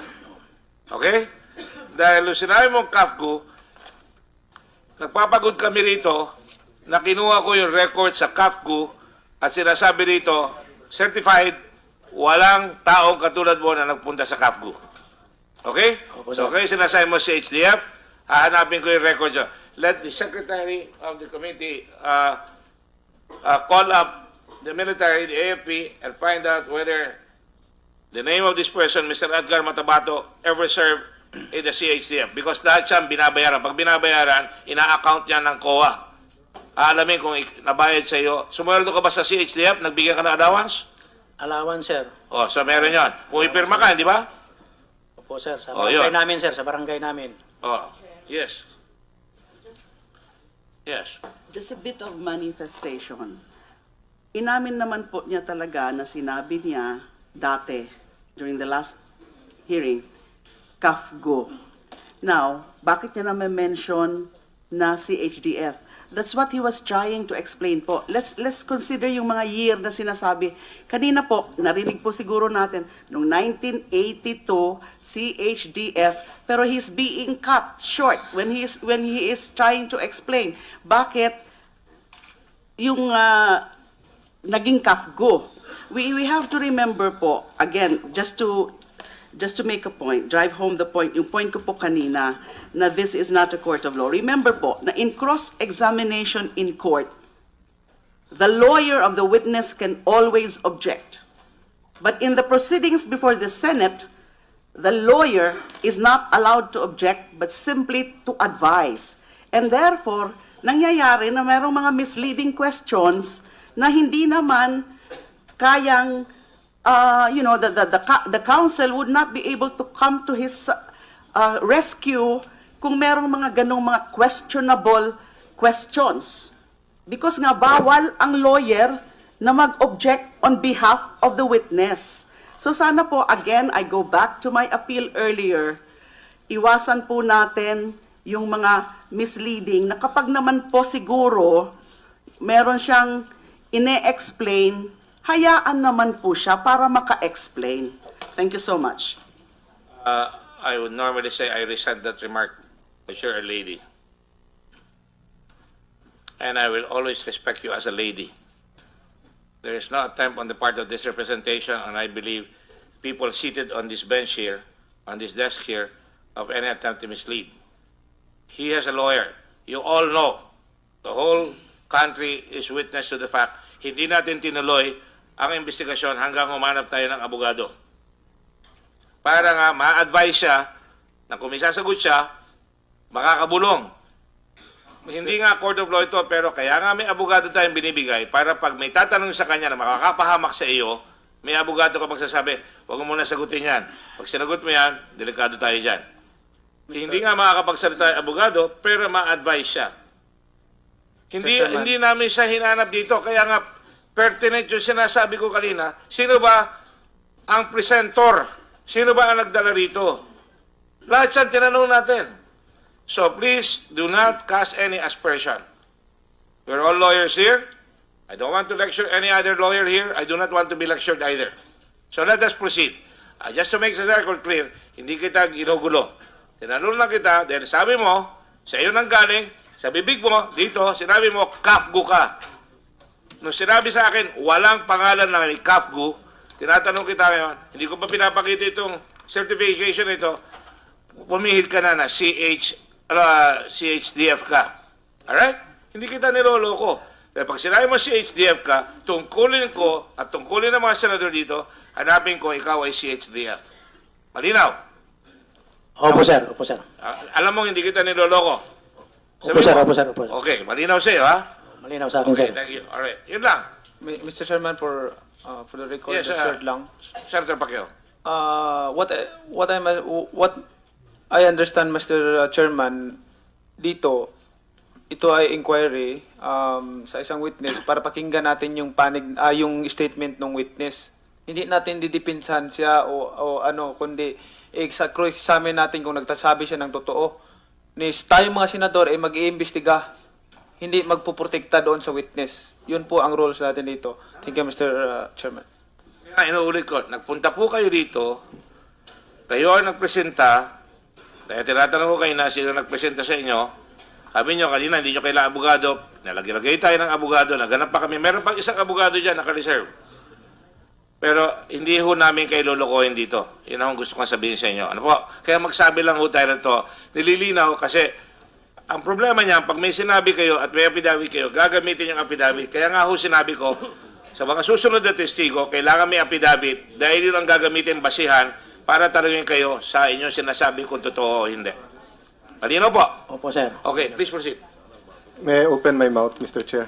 Sure. Thank you. I know there are mosquitoes there, not flies.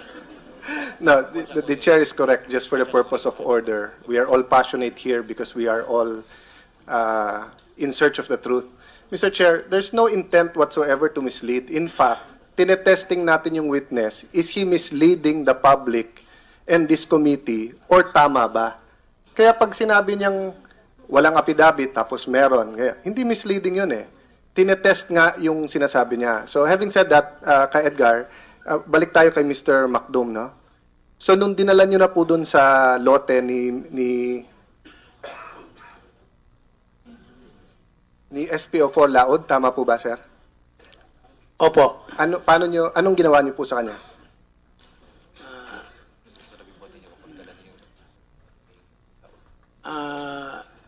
Si Macdum, sir. Pinatay po. Paano niyo pinatay, sir? Binigti. Okay, sir. Sir, tapos pagkatapos niyo binigti, Chinap-chap nila ni Arthur Las Cañas. Sino po nagbigti? Kami po ang nagbigti, chinap-chap ni Arthur Las Cañas. Chinap-chap? Opo. Ano ibig sabihin ng chinap-chap? Tinagataga? Tinagataga. Tinagataga, sir. Go ahead, please. Sige. So tinataga, so hindi ang pagpatay po sa kanya, bigte, hindi po nilaslas yung liig ng kutsilyo? Hindi, bigti din. Tinagtad po o pinagsasaksak? Tinadtad po. Okay. Bakit po sa inyong paragraph 35, page 5 nung inyong affidavit, ito po sinabi nyo. I'll say it in English, Mr. Chair, then translate in Tagalog. After 2 days later, I met Salik Macdum still in the second floor of Penaplata Market. Unknown to him, SPO4 Arthur Las Cañas and their group was already with me. They made a show of arresting Salim Macdum, and we brought him to the burial site in Barangay Maa, Davao City, where I saw the group slit his throat and took turns stabbing him to death. After he died, they buried him there in a lot owned by retired SPO4 Ben Laud. Sir, ang sinabi mo sa affidavit, nilaslas ang liig, tapos pinagsasaksak. Ang sinabi mo last hearing, chinap-chap at binigte, ngayon ang sinabi mo rin binigte. Ano ang totoo sa dalawa? Basta binigti, sir. Binigti yan, sir. Binigti yan. Bakit po sinabi nyo sa NBI na nilaslas ang liig? Binigti yan.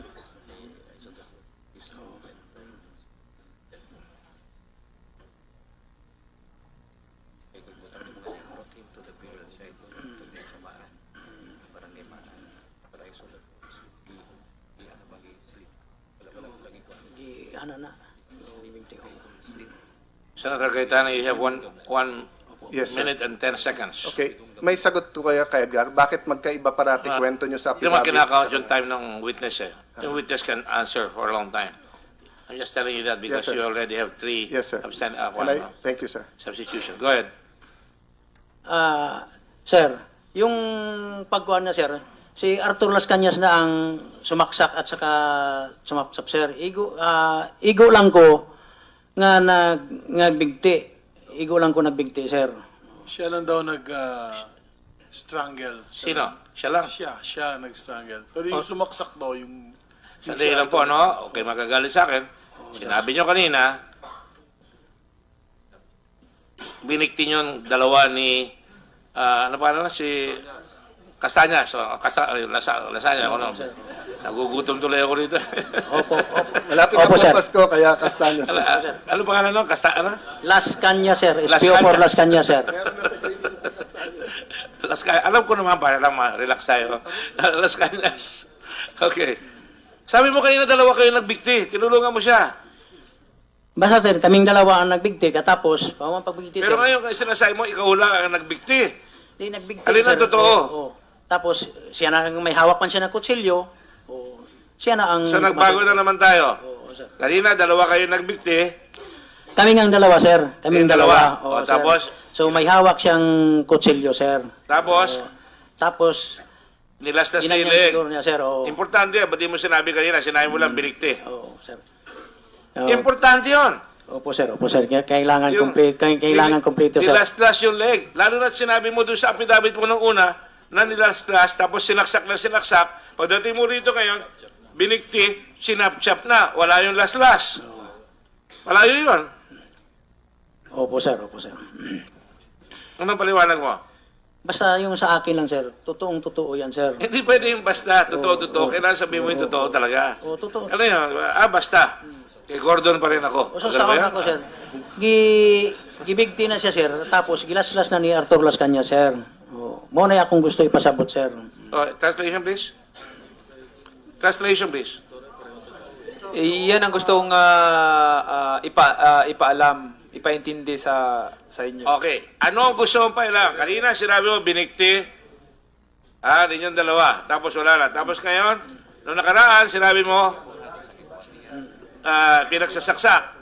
Tapos ngayon, sinasabi mo ngayon, sa isang affidavit mo, nilaslas, tapos sinaksak, walang bigti. Ano ngayon ang totoo? Ang totoo yun, sir. Sa umpisa, binigti yan. Pagkatapos, linaslas ni Arthur Las Cañas. Yan ang paliwanag ko, sir. Okay, alright. Sige. Pasensya na kayo, ha?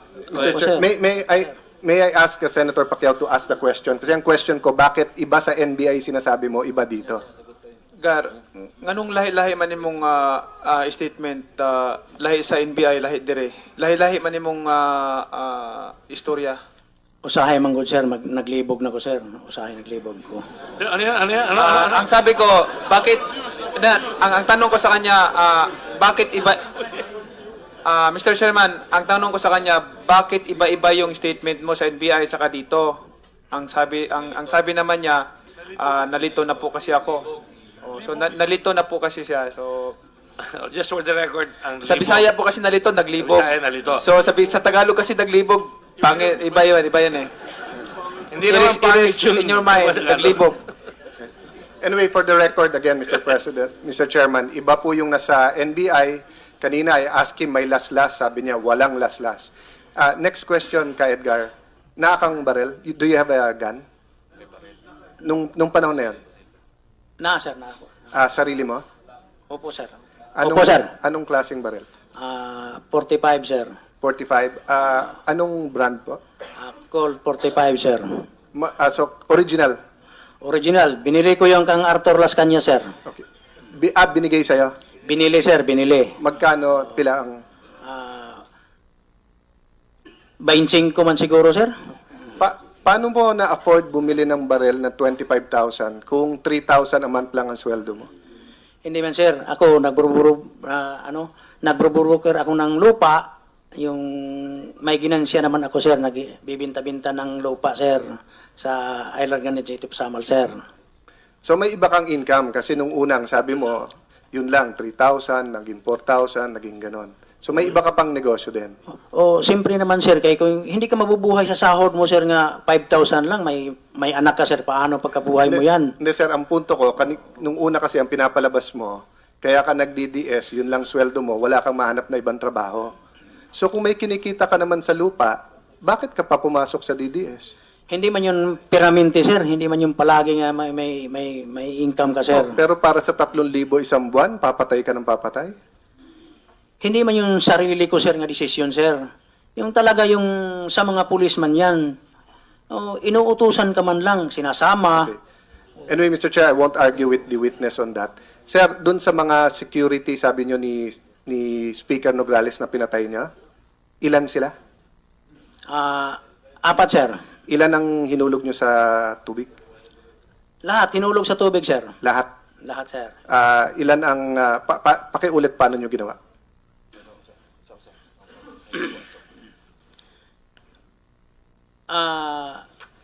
Dinala ni Arthur Las Cañas yun, alas 2 ng hapon, sir. Dinala ni Arthur Las Cañas. Pagkatapaw, tumawag si Arthur Las Cañas nga, Gar, maghanda ka kay may bagahe akong dala.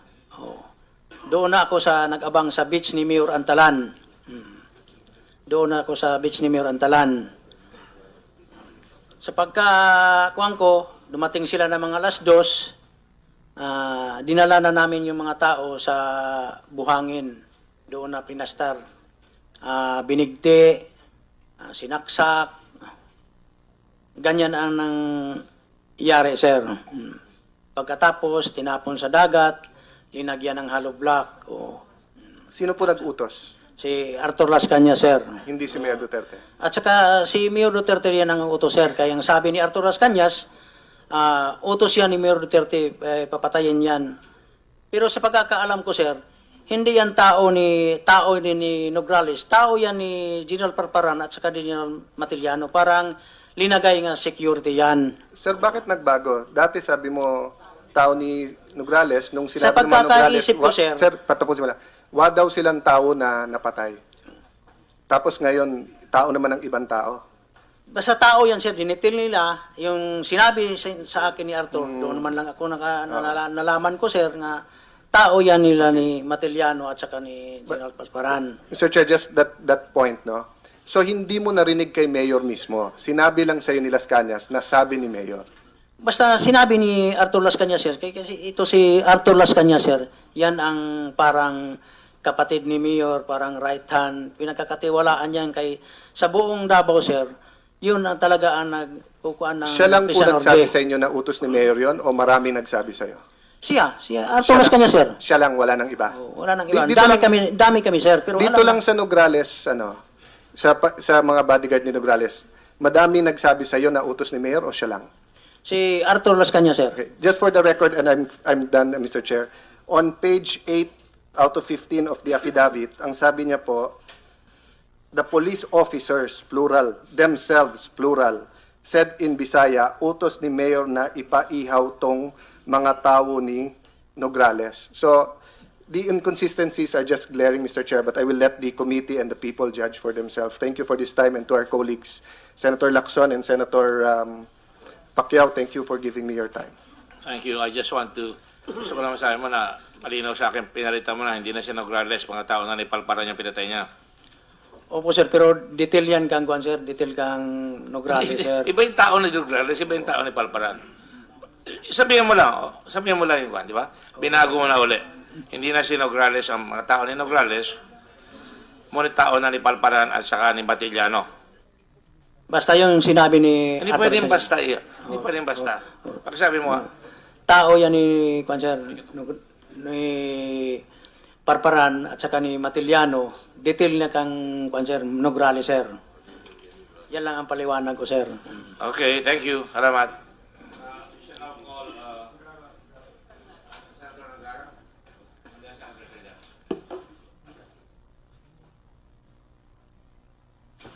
Salamat. Salamat, Mr. Chair, Mr. Chair. May I just ask, Yes, sure. Go ahead. may I exercise my privilege to interject anytime, being co-chair? Of course. Thank you, Mr. Chair. If Senator Lacson wishes to go ahead, no? No. Interjection lang. Okay. Thank you, Mr. Chair. Co-chairs, magandang hapon po sa ating kasamahan, sa lahat ng bisita. Sir Edgar, magandang hapon ho. Kailan ho kayong huling pumatay ho?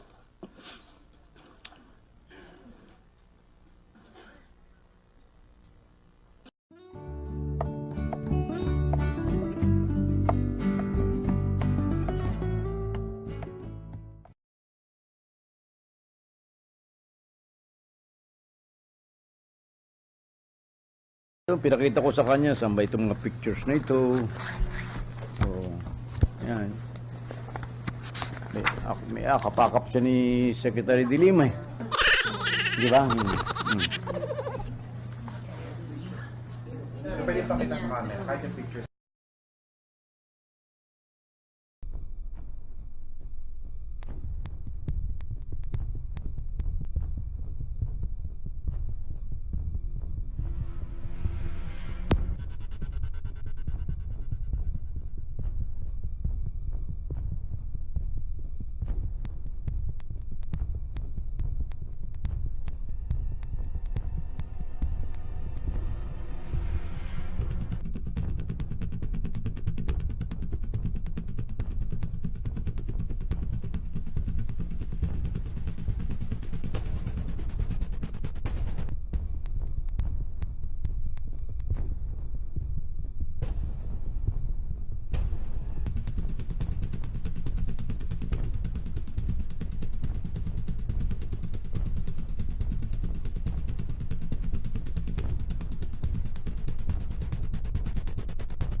Dati nang iginiit ni Justice Secretary Laila de Lima na hindi sila namili ng mga sasalakayong kubol sa Bilibid.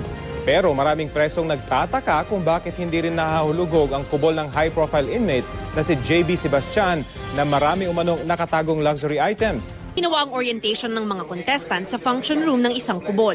Hindi malinaw kung sino ang nagmamay-ari ng kubol. Pero pagpasok sa loob, may studio na kumpleto sa production equipment, mga computer at telebisyon. Sabi mismo ni Sebastian, hilig niya ang video production at pinayagan siyang magtayo ng maliit na studio noon. Yung mas okay pala, hindi siya congested. Ayon sa abogado, Kadali yan. Hindi yung kadali. Nalalahatin namin yung mga suspected also. No?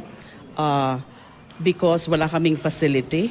And there are other reasons. And there are reasons that we cannot just disclose publicly. Meron pang second wave yan. Hinihintay lang namin yung tamang lugar kung saan ilalagay sila lahat. Mav Gonzalez, GMA News.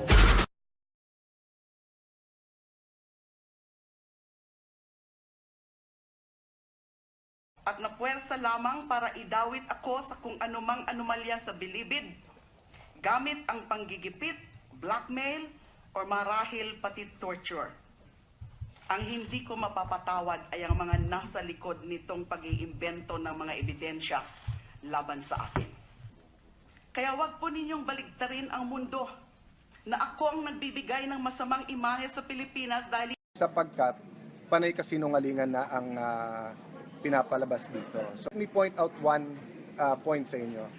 2014 daw, nandyan na daw yan sa Witness Protection Program. Sino ba ang secretary ng Department of Justice nung panahon na yon? Hindi ba si Senator De Lima? Bakit hindi nila pinailan ng kaso si Mayor Duterte noon? Bakit nung panahon na si Senator De Lima ang nasa loob ng DOJ, wala siyang lakas ng loob sabihin lahat ito? Pero ngayon, nabaliktad na ang DOJ ay appointee ni President Duterte, ngayon maglalakas ng loob. Parang hindi ko talaga makita. Nilapitan ka ni JB. Bakit ka nilapitan nung... Opo, Your Honor. Pinatawag niya po ko sa procedure side po, doon sa studio sa compound niya. At pumunta po ko doon ng first week, January 2014.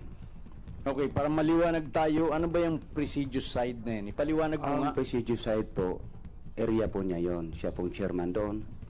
Ako po, ang area ko po ay Carcel side. Ako po ang isang chairman din doon. Pero mas malaki ang aking, mas marami ang aking hawak na sa area is 8 pangkat po. Sa kanya po ay 4 lang, ipang-5 sa kanya pangkat. Bali, Yun namang sa'yo na Carcel side, opo. Ay ilan ang hawak mo?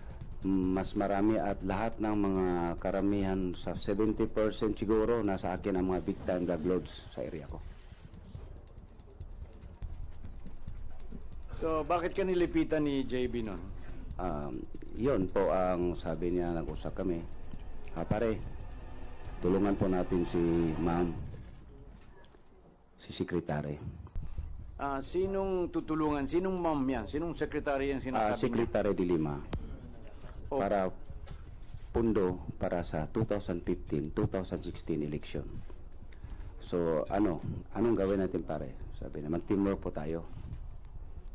Sabi ko, alam mo na yon, yung tayo ng mga items.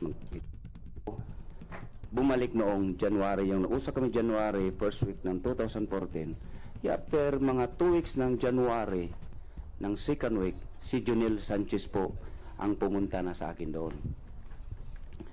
At yung security aid ni Secretary de Lima. Okay, gawin. Ayun, sino may binanggit kang isang Jonel Sanchez? Sino ito? Ito po ay, siya po ang security aid ni Secretary de Lima po. Meron ka bang naging pag-uusap kay Jonel Sanchez? Opo, yung pumunta po siya nung second week, 2014 January po. Sabi niya, bakit di ka bumalik? Nag-usap na pala kayo kay JB. Anong ibig niyang sabihin? Bakit hindi ka bumalik? Yung pinag-usapan namin, tulungan natin si Secretary de Lima, mag-teamwork po tayo para pundo sa 2015, sa 2016 eleksyon na pare. Ano ngayon ang sinagot mo? Ang sabi ko ay, Sir Jonel, ay sa totoo lang po, wala po kong tiwala doon. Baka gamitin lang ko i-bumper niya. Tapos, siya pang babango kay Secretary. Sabi niya sa akin, ganito na lang, huwag na kayo mag-away. Yung kalimutan na yung tampuhan ninyo. So, kasi pag mag-away pa kayo, baka maipiktuhan ka, Chairman. Malaki pa na mahawak mong area mo. Sabi niya. So, kalimutan mo na yung tampo mo, yung pinapirma ka ganito. So, ganito, yung ako na lang sa inyong dalawa, pero, sabi ko ni Sir Jonel na, Sir, kung ikaw, Sir, ang mag-bridge sa aming dalawa, basta ayaw ko magkausap kami uli, papayag po ako. At least, diretso po sa'yo, at least, alam din po ni Secretary de Lima. Yung parang mabango din po ako sa kanya. Okay, so ang ibig mong sabihin ay pumayag ka dun sa alok ni Jonel Sanchez? Opo, sabi ko, sige, kausapin ko muna, sir, yung mga membro ko, kung ilan ang kaya. Hintay muna. Paliwanag mo nga, ano ba itong pinagagawa sa iyo ni JB Sebastian at ngayon naman ay ni Jonel Sanchez? Ano ba yung pinagagawa nila sa iyo? Kasi ang usapan po namin una ni JB Sebastian ay tulungan ko siya sa pagbibinta ng shabu. Ngayon, oo lang ako. Tapos, nung 2 weeks, first week po kami nag-usap, January 2014, yung second week po, si Juni lang pumunta doon sa akin, Your Honor. Sabi niya po, Your Honor, sa akin, bakit hindi ka bumalik? Nag-usap na pala kang GB. Ang sabi ko sa kanya, Sir Junel, wala akong tiwala doon, alam mo naman. Baka gamitin lang ko, baka i-bumper lang ako. So, siya pang mabango kay Lima, bako ako naman sabi ko, kung ikaw naman, Sir Junel, parang siya magbe-bridge sa amin, basta wag na lang kami mag-away. So, ang usapan doon po, Your Honor, yung usapan namin GB, siya na ang magbe-bridge para sa amin, at sabi ko ni Sir Junel na kausapin ko ng membro kung ilan ang kaya nila. So, okay. Sa makatuwid ng si Junel na ang kumausap sa iyo ay pumayag Opo, ka na. siyempre. Pumayag na po ako, Your Honor. Siyempre, meron bukod pa doon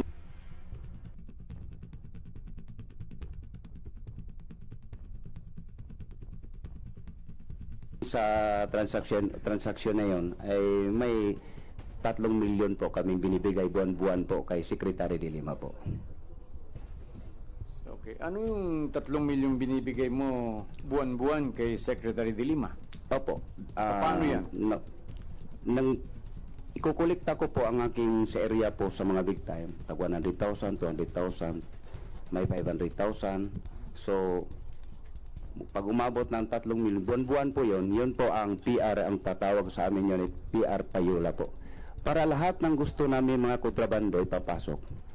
Gold card, motor di Corinte. Ang aking motor di Corinte sa area ko is 100 ka motor di Corinte scooter.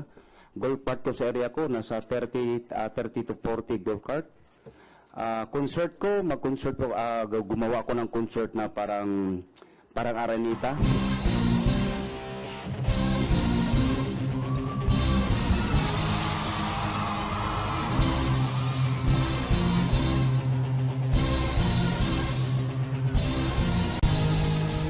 Lahat pumapasok ng truck ko, 4-5 truck, 10-wheelers po. Makakarga po ako ng mga bear in can po. 300 boxes po, every event ko po. Okay. Hindi ko maintindihan yung 300 boxes ng beer o cases ng beer. Bear in can po. Carton po, box. Ang bili ko po is 700 pesos, binibinta ko sa loob ng maximum po ay 10,000. 3 to 4 hours po, ubos na yun po ang 300 boxes na beer. Yung... So, ilang... At saka... ilang 10-wheeler truck ang pinagkakargahan yan? Isang 10-wheeler na truck na close van po yun. At saka 3 kalahating 10-wheelers po yun. Pang-5 pong generator po kasi pag mag-concert po hindi po pwede kayang kuryente ng Bucor. Kailangan generator po ang gagamitin ni isa 350 kVA po ang ginagamit po pag mag-concert po ako. Talaga 350 kVA? Opo. Yung bang pagpasok ng beer ay kala ko bawal yan sa loob ng bilibid.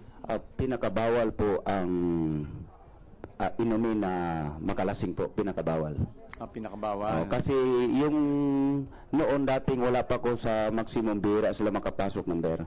Ako lang nagpapasok diyan mula tinayo yung bilibid ng maximum. Ako lang nagpapasok ng 300 boxes ng beer. Bakit mo naman naipasok yan samantalang yan ang pinakabawal sa loob ng bilibid? Siyempre po may paspas po tayo sa Department of Justice yung Secretary de Lima po.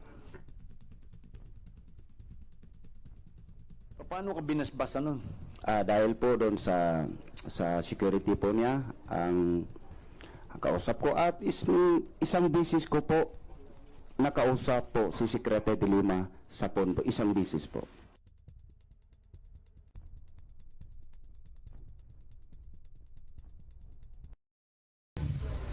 Yes, I'm willing to resign. I'm willing to be shot in front of the president. Kung may tunay, I just have to qualify. Tunay, totoo, na ebidensya. Hindi coerced, hindi manufactured, hindi fabricated, hindi invento. I can tell you now.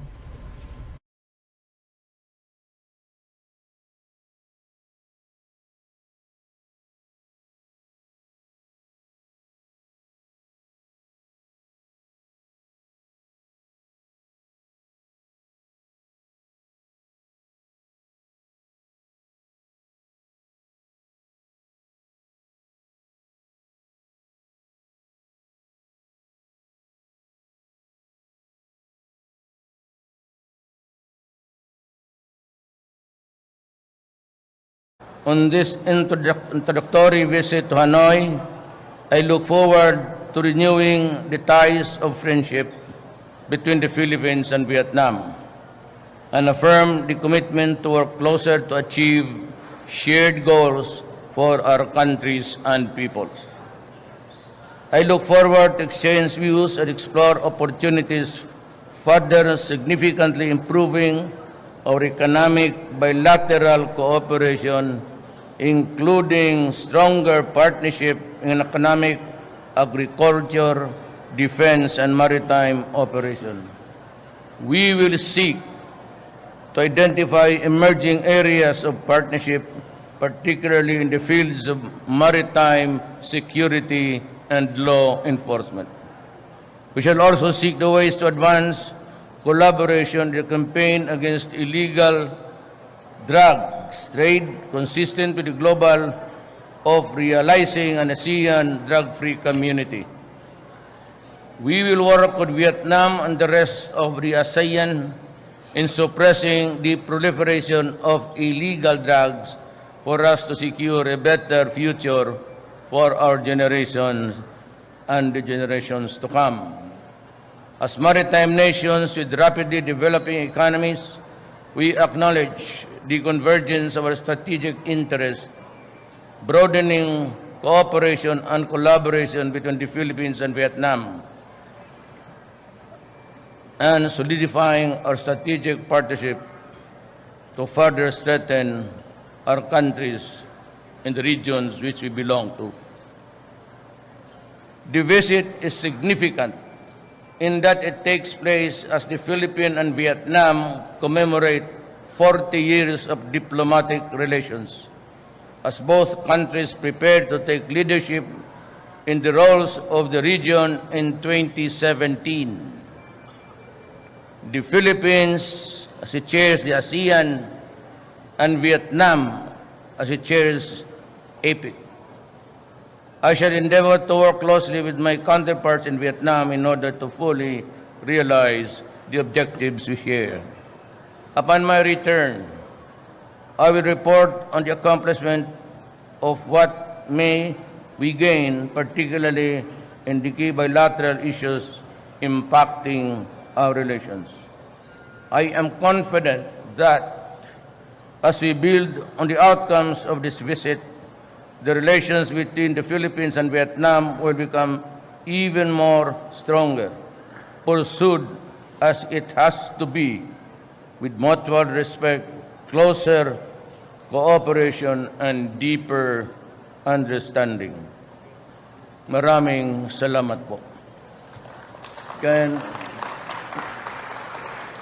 Would you allow? You will not allow questions? No more?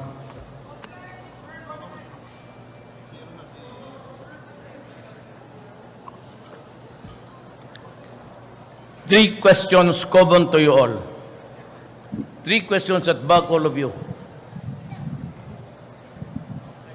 President Duterte, Zen Hernandez po, ABS-CBN. Your reaction lang to a press con by Senator De Lima saying that there are forces, elements around you who are taking advantage of your, well, anger or hatred sa kanya dahil po sa 2009 investigation of EJK. Look, she was the chairperson of the Human Rights for many years. She was the Secretary of Justice for many years. She has been a senator for a time now. In all of these events in her life, she talked about me harping on extrajudicial killing. And yet, to that date, no case is filed. I was investigated once by the rapport, Philip Alston, and she was to have me investigated again by the UN through a new. Ako yung opinion, tapos ako po, I'd like to, in all sincerity, as a human being, I think, honestly, I'm not trying to derogate her. She's a lawyer. She's bright. I think she's breaking down. I would suggest that she takes days off, then maybe, I am afraid that I said, if she continues yakking there and listening to, she will have a nervous breakdown. Sir, she dared the government to arrest her if you have evidence. Anong gawin ko sa kanya? I-recommend ko siya sa Viva Films o yung sa ABS-CBN kahapon lamang. Joseph. Actually, except for itong drugs linking her sa I think the most serious charge against her is the portals of the national government has been opened by her election as senator because of the drug money. We are now in narco-politics. Kayong lahat, huwag ninyong bulahin sarili nyo. 92% of the total barangays in the Philippines are affected with drugs. There are 11,000 mga pulis. Wag, hindi ikaw. Pulis yan eh. And about 16,000 barangay captains. That is why I am not in favor of calling an election now. Drug money will flow down to the basic unit, the barangays, and it will strengthen the hold of narco politics now existing in our country. It behoves upon me to tell you what is the truth and prevent something catastrophic in the future. 4 million drug addicts, I said, is no joke. My God. Yes, sir. Joseph Morong of GMA. Sir, good afternoon po. Sir, yung kahapon, may apology tayo dun sa tatlo na tao. Sir, does it not put to question yung credibility ng ibang mga drug list natin? No, I don't. Because kasi yung magkasama eh. So if you are together, but you know the law, mere presence of someone else's crime does not make you a criminal too. Mere passive presence of another person's crime cannot make you a criminal. That is the rule. Now, sa lahat, from police to military, merong isang, suddenly it's a bold underscored, then it becomes thin. Then hindi ko mahanap ang koneksyon. Now, I said it is my duty to tell the nation what's happening. But it is also my duty that if I commit wrong, I should apologize. That is the way to go in this world. So I am again, for the third time and the last time, I am offering my apology to Governor Espino, si Season, kasi hindi talaga clear. But, yung baraan na yon, Undersecretary, kasama yon doon sa matrix. Kasama yon, sigurado ako. Yung kapatid niyang si Baraan pababa, this guy was already dismissed from government service. Why? Because convicted na siya for smuggling of our metallic black sand. Si Espino, it has nothing to do with drugs, But he's also facing a charge in the Sandigan, same, smuggling of black sand. Metallic yan eh. Pero kung may kaso pa, wala na. Pero yung sa drugs, hindi ko talaga makita yung linya. And as a lawyer, when you make public a certain wrong against a person, you'd have effectively destroyed his reputation. So kaya, fair is fair. Wala naman akong kung nagkamali ako. Marami akong pagkakamali sa buhay. So, sir, I will not pretend that I am perfect. I have so many faults in life.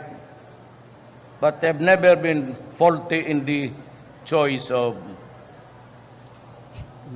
sige, sir. Kopya, sir. Sir, so ibig sabihin... Sir, ibig sabihin, sir, with regard to the other narco list, you're standing by the information that we have released so far. Yung pong ibang mga listahan. Ganito yan. The latest, I hope I will, inshallah, pagbalik ko, I will have one session with the media and I will read. This would be again about the judges, some congressmen, mayors, marami, barangay captains, halos lahat, and the police. Military, 1 or 2. So, I go now. One last question, Mr. President, from Bing Habadan of Daily Shimbun. That lady there, you can come with me and I can buy a plane, I'll buy your ticket coming back. Hi, Mr. President. Good afternoon. I'm Bing Habadan from the Daily Shimbun. Sir, Senator De Lima was asking if may gusto daw po ba kayo sa kanya? Ano? Ano? Ulit mo? She was asking, sir, kung may gusto daw po ba kayo sa kanya?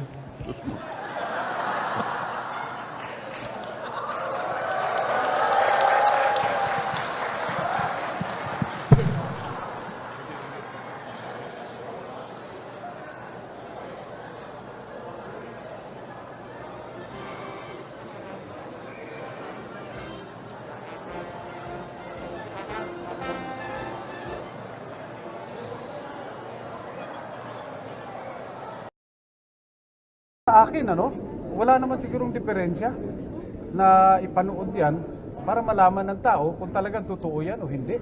Kinakailangan dahil para yun ang mag-uugnay kung talagang merong personal relationship.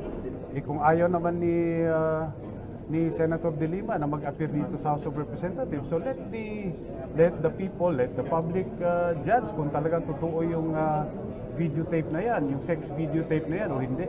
Walang lalabaging batas. We are doing this in aid of legislation.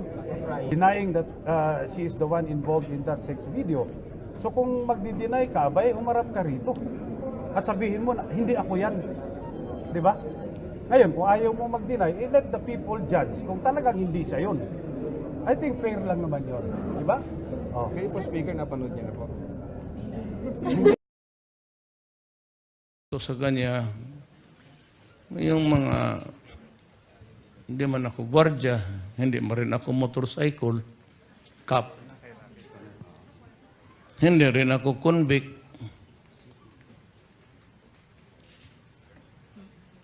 Follow up na lang, sir. Parang pinapalabas po ni Senator De Lima na plinano nyo lahat ito and you were out to really destroy her and get her out of the Senate. She was the one who started it. You're all spectators of our national life where it was evolving in the days that passed. When did I ever? Siya, yun, di ba? Why? Because lumaki ang ulo niya. When she was chairman of the human rights, may nagsabi siguro sa pilang ulo niya, pwede ka maging presidente o senador. But alam mo, the ambition was good, but her sexuality pulled her down. Nung paglabas ng video, she's finished. Ikaw, magboto pa ka sa kanya? Hindi ako bumoboto. Thank you, Doris. Kayo, buboto pa kayo sa kanya? Maski barangay captain na lang. So, Lima, you're adopting a nonchalant of a horrible thing that happened because of your... Isa lang, sorry. Dun sa sinabi niyo po na makukulong po si Senator De Lima, does this mean that you're ordering the DOJ to file charges against her Yes, already? of course. When and what specific charges After are you the looking at? investigations are finished. I am sure of my evidence. Ikaw yung nag-una. Gusto mong lumaki ang... You started in Davao, tapos yung... Gusto mong ma-well-known na itong babae na ito, sinabi pa at one time, I think it was Torpo said, she's the only lady there in the Kamet who has balls. Iba pala ang pinaglaruan mo na balls, hindi iyo. What specific charges are you looking at, sir? Just to be clear about Plenty it. drugs actually.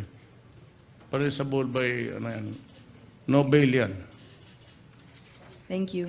Thank you, Mr. President. Ito ngayon, then the next time she's in prison, there's no more worry about liaisons and dalliance. Nasa kulungan na siya,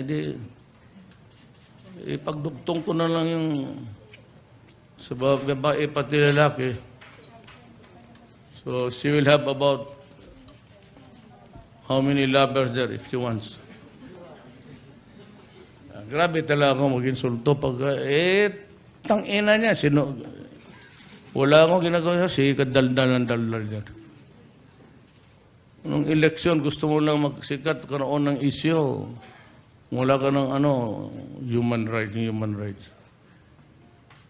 Sabi ko nga sa iyo, I told you before, the day I said, De Lima, better hang yourself, that was the time that I had got hold of all the evidence that are being dished out. Hindi ka na nahiya sa sarili mo. Any other woman would have slashed her throat. You? Baka akala mo artista ka. Ang mga artista ng mga X-rated, paglabas pagkatapos ng shooting, nakangiti ang putang ina niya. Ma'am, basta ang sabi nga ninyo, our president is again going ballistics. Naawa na po ako sa ating Pangulo. Kaya patawarin na lang po siya ng mahal na Diyos sa kanya mga pinaggagawa. All of a sudden, he's now, for me, he's now the lowest and the vilest man in the country. Sa sobrang kapastusan na po niya. That's why, God forgive him. Naaawa na po ako sa inyo, mahal na Pangulo. Tigilan niyo na po ako. Ano pong gusto niyo sa akin? Gusto po ba kayo sa akin? Ma'am, yung dun lang po sa section. Dun sa pakipag-usap ko sa kanya, parang inclined siyang kumuha ng affidavit. So, nakausap mo na po siya? Yes. Ano sabi siya sa... 3 days ago. Ano sabi siya?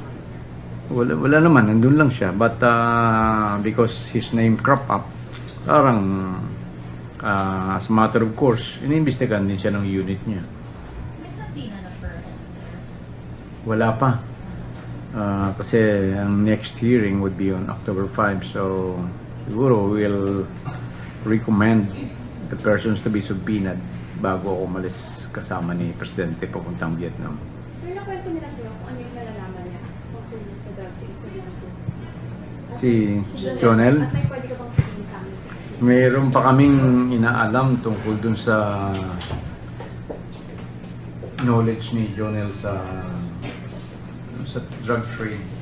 Kaya siguro premature pa ngayon. But naikwento niya sa akin yung nalalaman niya. The nature of what sir nalalaman niya? Is it something that yung sinabi niya sa akin ay sinabi niya sa akin na talagang ang nakita niya ay yung talagang closeness ni Secretary de Lima at ni Ronnie Dayan, kung saan daw sila pumupunta, sa Bicol, sa Pangasinan, sa Mindanao, sa mga hotel. Ayun, sinabi niya sa akin na isa lang ang kanilang tinutulugan paggabi. Sir, yung nabanggit na bagman siya, Did he deny sa inyo? Di ba sabi sa yung bagman si Joel, nag-pick up din siya ng pera for sa Geraldine. So, Hindi pa siya makapag-decide doon sa angle niyan. CJ kasi I think before that, hindi na siya naging umami ito. But it's another thing kung nag-isnato ko siya. Yeah, tama yun. That's correct. Kaya, sabi nga nung nagsabi na ayaw niyang umamin pagdating dun sa illegal drug trade. Ang gusto lang niya ay tungkol dun sa illegal anomalies, corruption doon sa monthly 10 million anomaly per month tungkol sa food supply.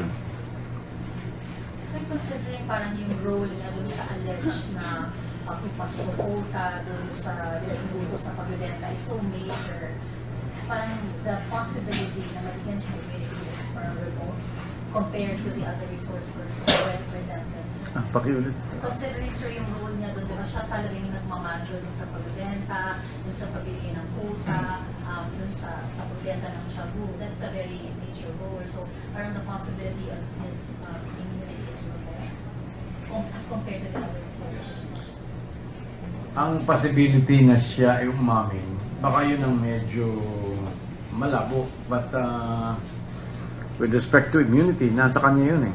Kasi kung aamin siya and then will seek immunity, if he's ready to execute an affidavit para mapaloob natin sa witness protection program, then nasa kanya lang yun. Pag ginawa niya yun, we will consider it. So you're not closing your door to that? No, definitely not. Sir, in terms of building your case against what pieces of evidence are you still trying to gather? Yung tungkol sa mga testimonial evidence, sobra-sobra na eh. So, ang kinakailangan ko ay yung to build up the documentary evidence against her. At yan, ay alam na ninyo kung ano yan, yung mga chiefly, yung mga bank records where this money, illegal drugs, money of illegal drugs were stashed. So, were you able to locate where probably could be the guys? Kasi apparently, mga siya po yung mag-coconut dun sa a person higher than Senator. Hindi ko pa na kukontak si Major ba? General Bukayo. Nakausap ko na siya. He is one of my resource persons bago ko umpisa ng pag-investigate sa Bucor eh. Wala naman yan sinabi sa akin at that time except for the fact na napilitan siyang mag-resign from Bucor because of the threats on his life. Meron. May dealer siya sa'yo, sir? Ayun, for this role? Yes. So, yung balikan sa PGPs, so apparently, hindi na amin yung illegal drug trade. But yung other alleged robberies inside the NPP, among them you mentioned right here, focus sa pagkain.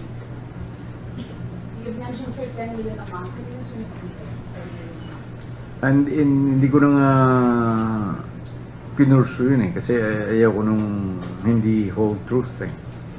So, nireject ko na yun outright. So you're not looking into that? You're not looking into possible anomalous dun sa mga ng Uber? Well, we are looking into that. But we want it to come from the mouth of a credible witness. I'm not sure if you reacted to this. Yung sinabi ni Senator De Lima last Friday daw na parang lumalabas ang katulong na ngayon ng gobyerno sa fight against drugs ay yung mga mismong drug lords na your reaction. Paano magiging katulong yun? Yun ang gusto nga yung mga witnesses kong i-presenta, yun nga ang gustong matigil na yung drugs na yun eh. Alam mo si Senator De Lima, nawawala na. Hindi na maganda yung kanyang mga katuwiran eh. Hindi na niya niisip, basta siguro because of the so many he was wafted by kung ano-ano mga napakaraming mga akusasyon, kaya siguro talagang gulong-gulo na yung isip niya. Hindi na tama yung mga justification niya, napakahina ng kanyang mga katwiran. So yung possibility na mag-flip, for example, if it's Diane, because key figure siya dito sa entire controversy, yung possibility na mag-recommend kayo na mag-arrest mo siyang committee is there? Because It's the committee's call. The moment that you issue a subpoena, pag invitation lang, walang warrant of arrest. But the moment he is issued a subpoena to appear and he ignored it, then the committee could order his arrest. So, clarification lang po dun sa mga bank accounts, yung sa anak ni Diane, saka yung other Batman. Can you give us the exact amount nasa bank accounts? I think hindi pa pwede ngayon eh. Bawal nga eh. Confidential pa yun. So, paano magiging strategy po kayo sa business siya? Will no longer be, hindi na siya circulated or encourage to testify before the Congress? Sa akin, he is no longer needed insofar as yung congressional investigation is concerned. And you can expect to be one of the respondents. Precisely. Pag ayaw niya makapag-cooperate, then he could be sure that he would be one of the respondents. Sir, as far as the DOJ is concerned, right, can you give us, like, for profiling purpose lang, sir? Ano ba talaga, sir, yung parang pinaka-role na nga nitong GP na to, yung downstream sa side and gano'n ba siya ka-powerful, sir, na siya mismo sa loob? Clear naman yun eh. Daming nag-testify sila doon na talagang yung words ni JB eh talagang batas na dapat mong sundin. So doon sa role niya, clear din naman na para suportahan ang election campaign ni Secretary de Lima, ni-require niya ang lahat ng mga bosyo, yung mga leaders ng mga sa loob ng bilibid na magbenta from 5 kilos to 30 kilos a month. So, yun ang walang very clear yun eh. Is he the most power? Siya ba yung parang kasi may mga iba-ibang gang leaders yun, diba, sir? Is he the most powerful there? He is the most powerful. Kinatatakutan siya. His words are the law. Kasi nga, because of perceived, hindi lang perceived, because of his closeness to Secretary de Lima. Malakas. Alam naman natin pag sinabing malakas ka diyan kay De Lima. So yun. Ganun. Alam naman natin na kahit outside, pag sinabi kang malakas yan kay Secretary, ganun, malakas yan kay Presidente. So alam natin kung bakit ganun sinasabihan. Malakas. Kaya nare-reflect o nagra-radiate yung power ng tao na parang handler niya dun sa kanya. Secretary, meron mo bang binigay tayo ultimatum sa NBI para tapusin itong investigasyon? Hindi ultimatum. As a matter of fact, ngayon ko pa lang ibibigay itong case na ito.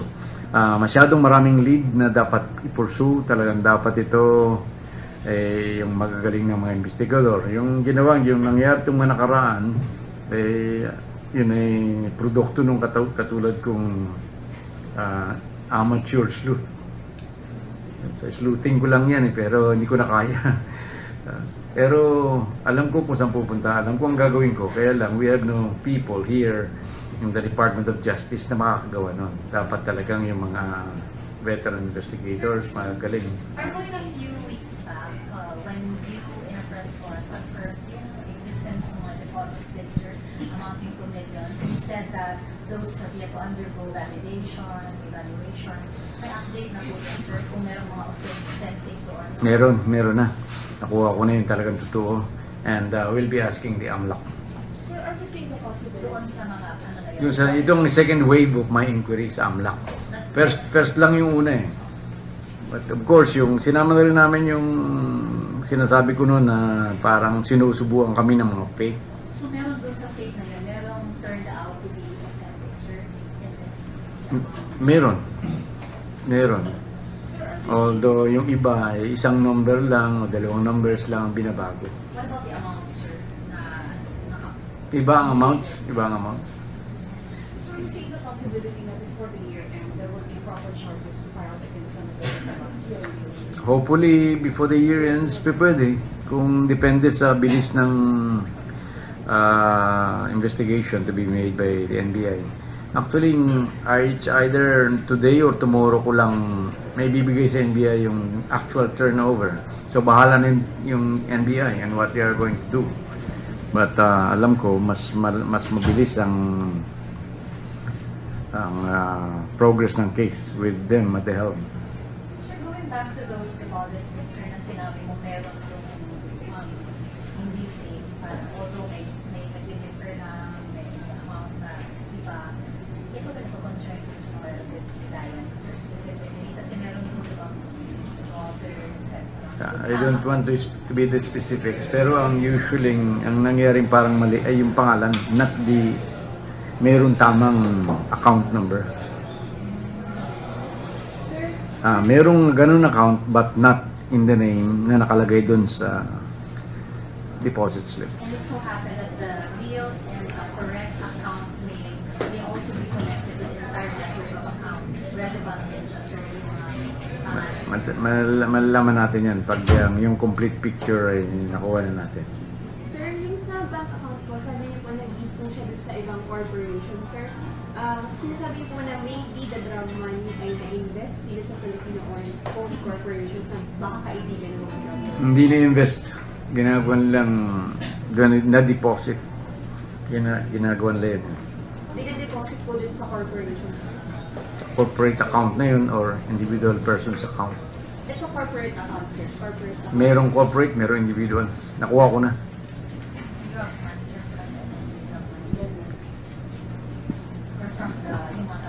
Doon pinadideposit ni JB.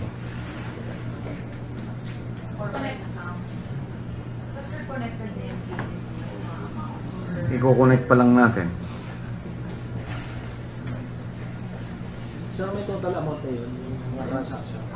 Wala pa. Nakuha ko lang yung name and account number.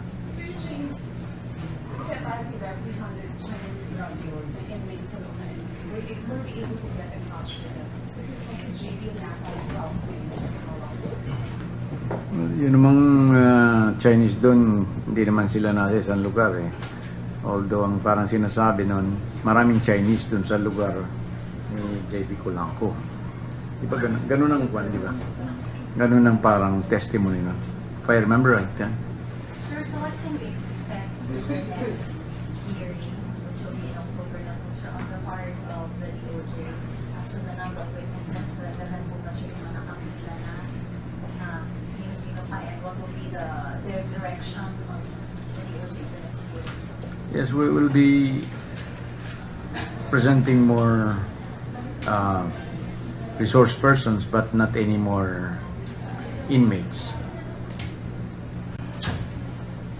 So in terms of testimonies and documents gathered, how far are we to concluding that Senator De Lima is indeed linked to this drug certificate? Well, later na lang yun, no? Kasi sabi ko nga, simple nga lang yun eh. Halimbawa, pag yung isang tao na alam na malapit kay Secretary De Lima, nakakitaan mo ng mga talagang malaking mga deposits, for example, hundreds of millions. So alam mo naman na hindi maaari mag-earn ng 100 millions yung taong yun. So circumstantial yan unless mayroong direct deposit later on sa kay Secretary De Lima. So sir, what are the charges that Senator De Lima might be facing in case that he filed? Violation ng drugs law. Siyempre sa mga Section 5, Section 28. And pwede rin ang revised penal code. Pwedeng pagsabayin yan eh. So criminal and admin. Sir, matatanggal ba siya bilang senator? Usually kasi pag nag-file ka sa sandigan o sa ombudsman, dalawa ka agad ang pinapile. One administrative